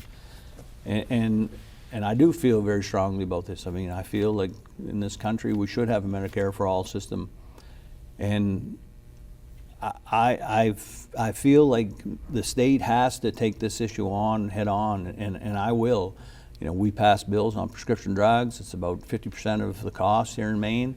Those are bills that, even though the current governor vetoed these bills, I think we have to take Big Pharma on. You're seeing states like Colorado that's passed very. What do you think about this slogan? Troy Jackson, he'll do. Yes, there's no hype and aura moments with Troy Jackson, okay? The guy was in the state senate for 20 years, and he was the president for 6. Okay? What are you... It's not happening. He's not like this aura moments clip compilations guy. He is positively Rizless, but he's a Bernard brother. Also, he doesn't have a Nazi tattoo, nor did he join Blackwater, and no credible accusations of rape.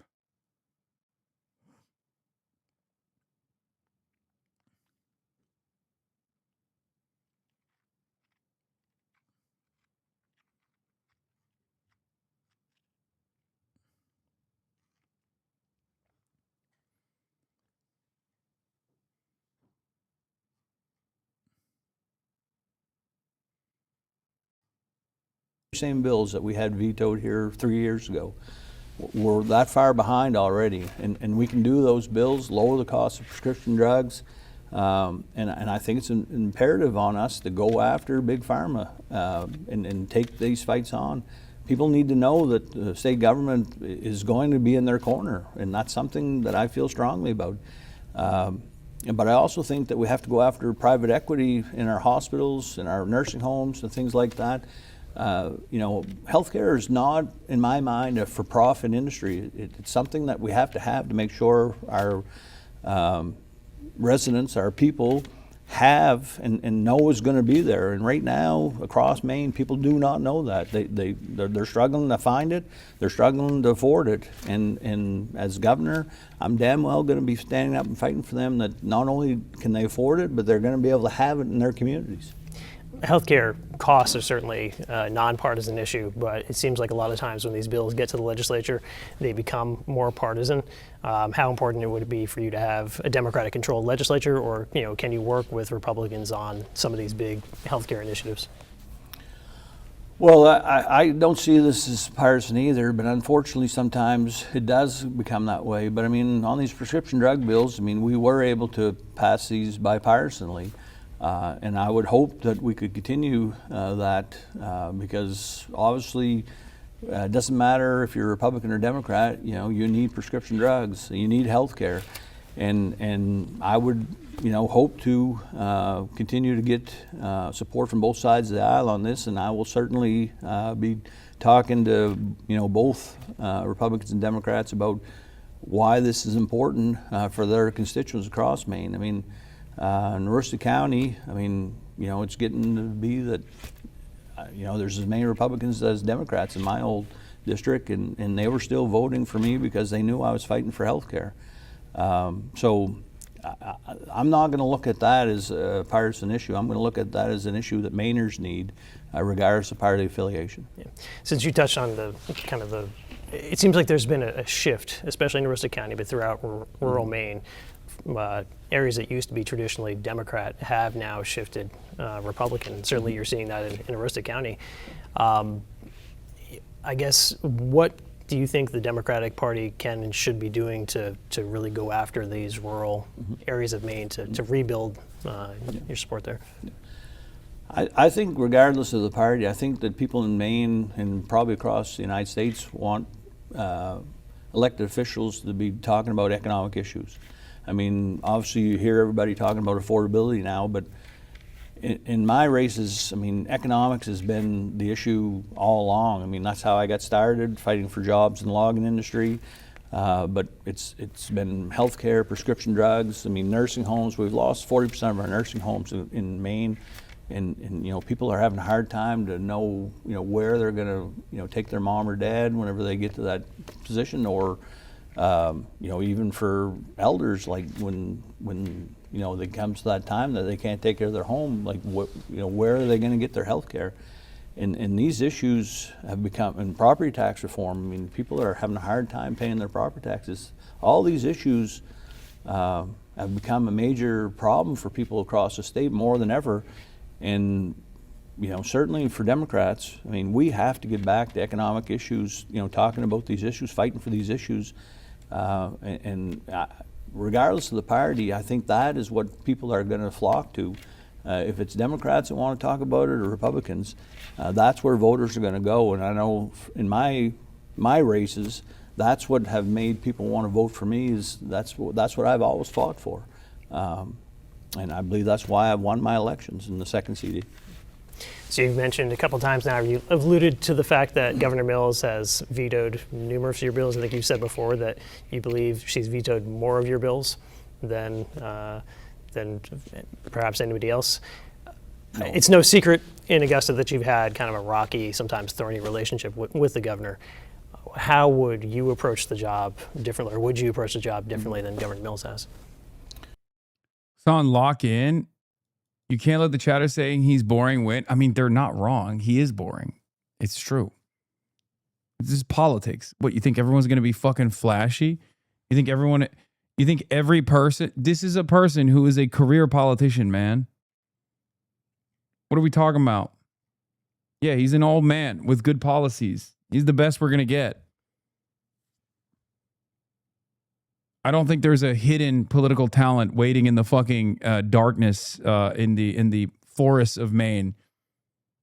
Okay? Troy Jackson. I didn't do a rape. That's crazy.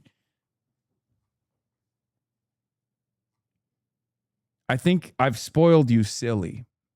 Okay? Up and down the ballot.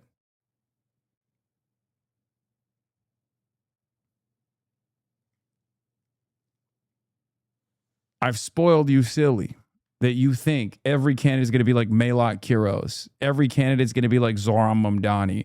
Every candidate is going to be like Daria Liza or Claire Valdez. Not everyone has the Turby Derby method, okay?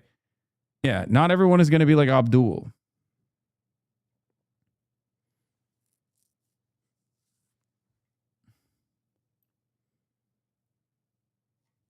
You guys think everyone's going to be like Turby Durbin. Turby Durden.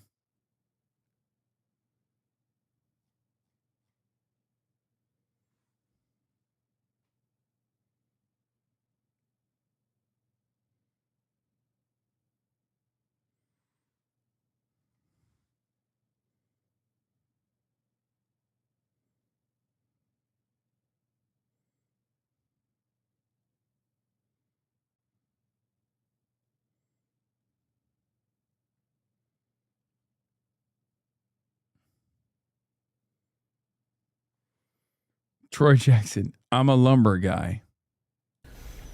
Well, I mean, I'll say that, you know, Governor Mills obviously is an extremely intelligent person, has done a lot of great things, but I just have a different approach to leadership. I mean, I just think that I'm not a top-down approach person. I mean, I believe in bringing people in, listening to their ideas, and you know, not being afraid of being wrong. You know, I have strengths. I know what my strengths are, but I also know that I have weaknesses, and I'm okay with that. You know, I mean, I really don't have a problem, you know, telling someone that I haven't heard of that, or I've never experienced that, you know, or tell me how we can get this done. It's okay for me to ask for help.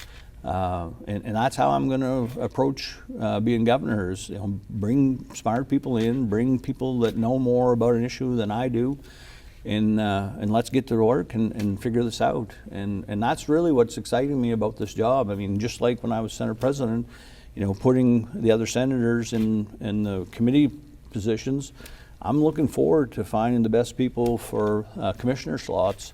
That really does excite me, and but I want to have people come in and explain to me why we should be doing this or hearing their ideas. I put more bills in than anybody in the Maine legislature, and to some people's chagrin, but it was because I had people that came up to me with great ideas, and I thought, that has huge merit. Let's go forward with that, and that's how I'm going to be governor. Is I want to hear those ideas, and I want to work with people, and I think that's a good leader is when you're willing to listen to people. This is a man from a town with 236 people. There's no way he's only 58, only 2 years older than Chris Rabb. Oh my God. Sir, I have memes and you know it. Should Maine have another progressive candidate? No, it's the voters who are wrong.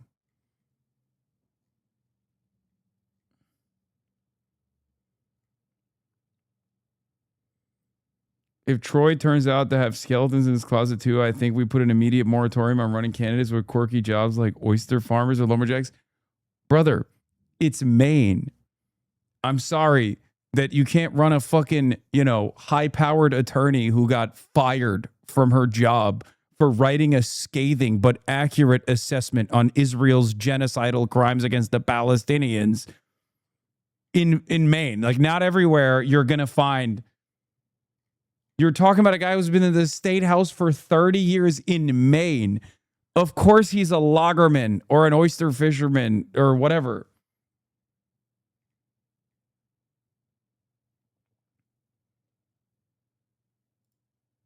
Hear me out.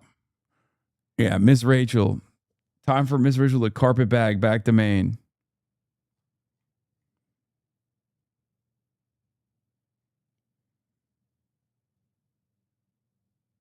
The least quirky job in Maine is probably like pea milk latte barista.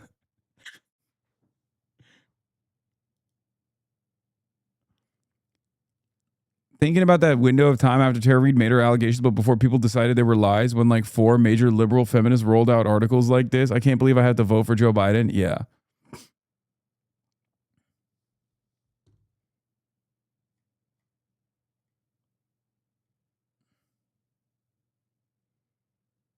That joke stolen from the TrueAnon subreddit? Is Megaphonics ripping jokes from the TrueAnon subreddit? That's shameless.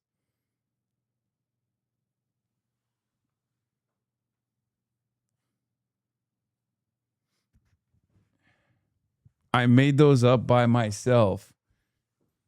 That's crazy. It's okay you rip jokes from chat all the time. It's our jokes, comrade. The fuck do you mean?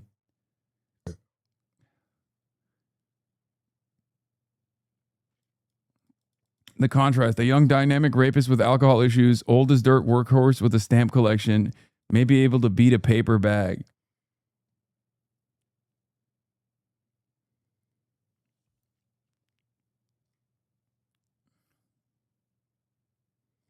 Are you going to be at Streamer University? No.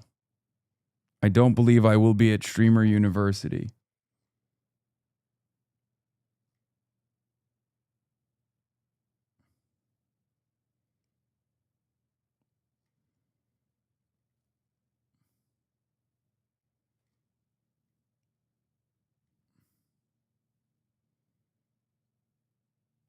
To give you an idea of Maine, this is a place that has about 142 lobsters for every single person. I mean, the more I see like the exciting prospect of a Troy Jackson run, the more I understand why even the oldest Mainers looked at a guy like Graham Plattner and were like, I didn't even know politicians could speak like this. You know what I mean? Because like, he does come across like Elvis Presley when you look at the rest of the crop, right? I mean, what do we know of Maine politicians? We know Janet Mills, Pill's Mafia, Susan Collins, Troy Jackson, Graham Plattner. Like, if you're just looking at it from the outside, I mean, that's like Like Andy Bashar would be the most charismatic person that has ever run for office in a state like Maine. People would be like, that's not allowed. Angus King, the sexual dynamo, and Stephen King.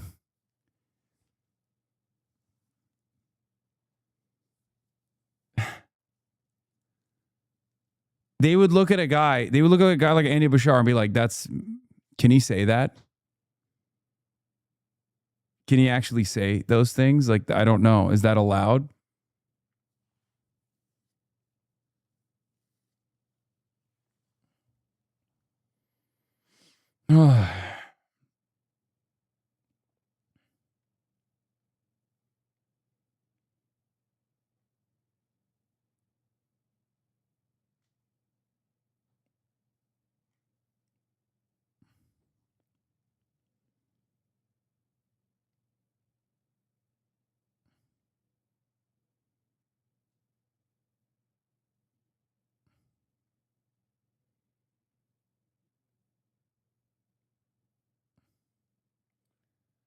Plattner is only 6 years older than you, by the way. Same age as Abdul. That's rough. 41. Evil really does age you? No, I mean, he's pretty young. He looks pretty young. Come on.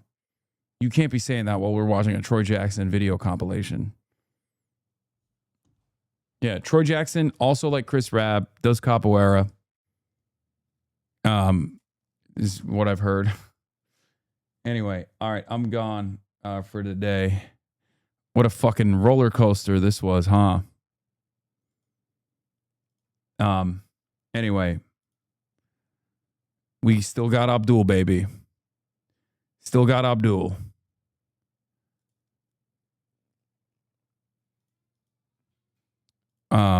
That's all I got for today.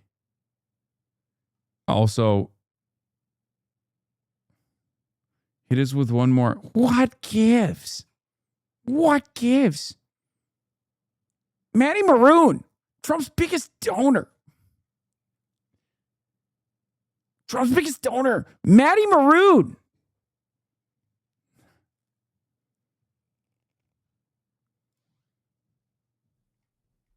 Anyway, love you guys.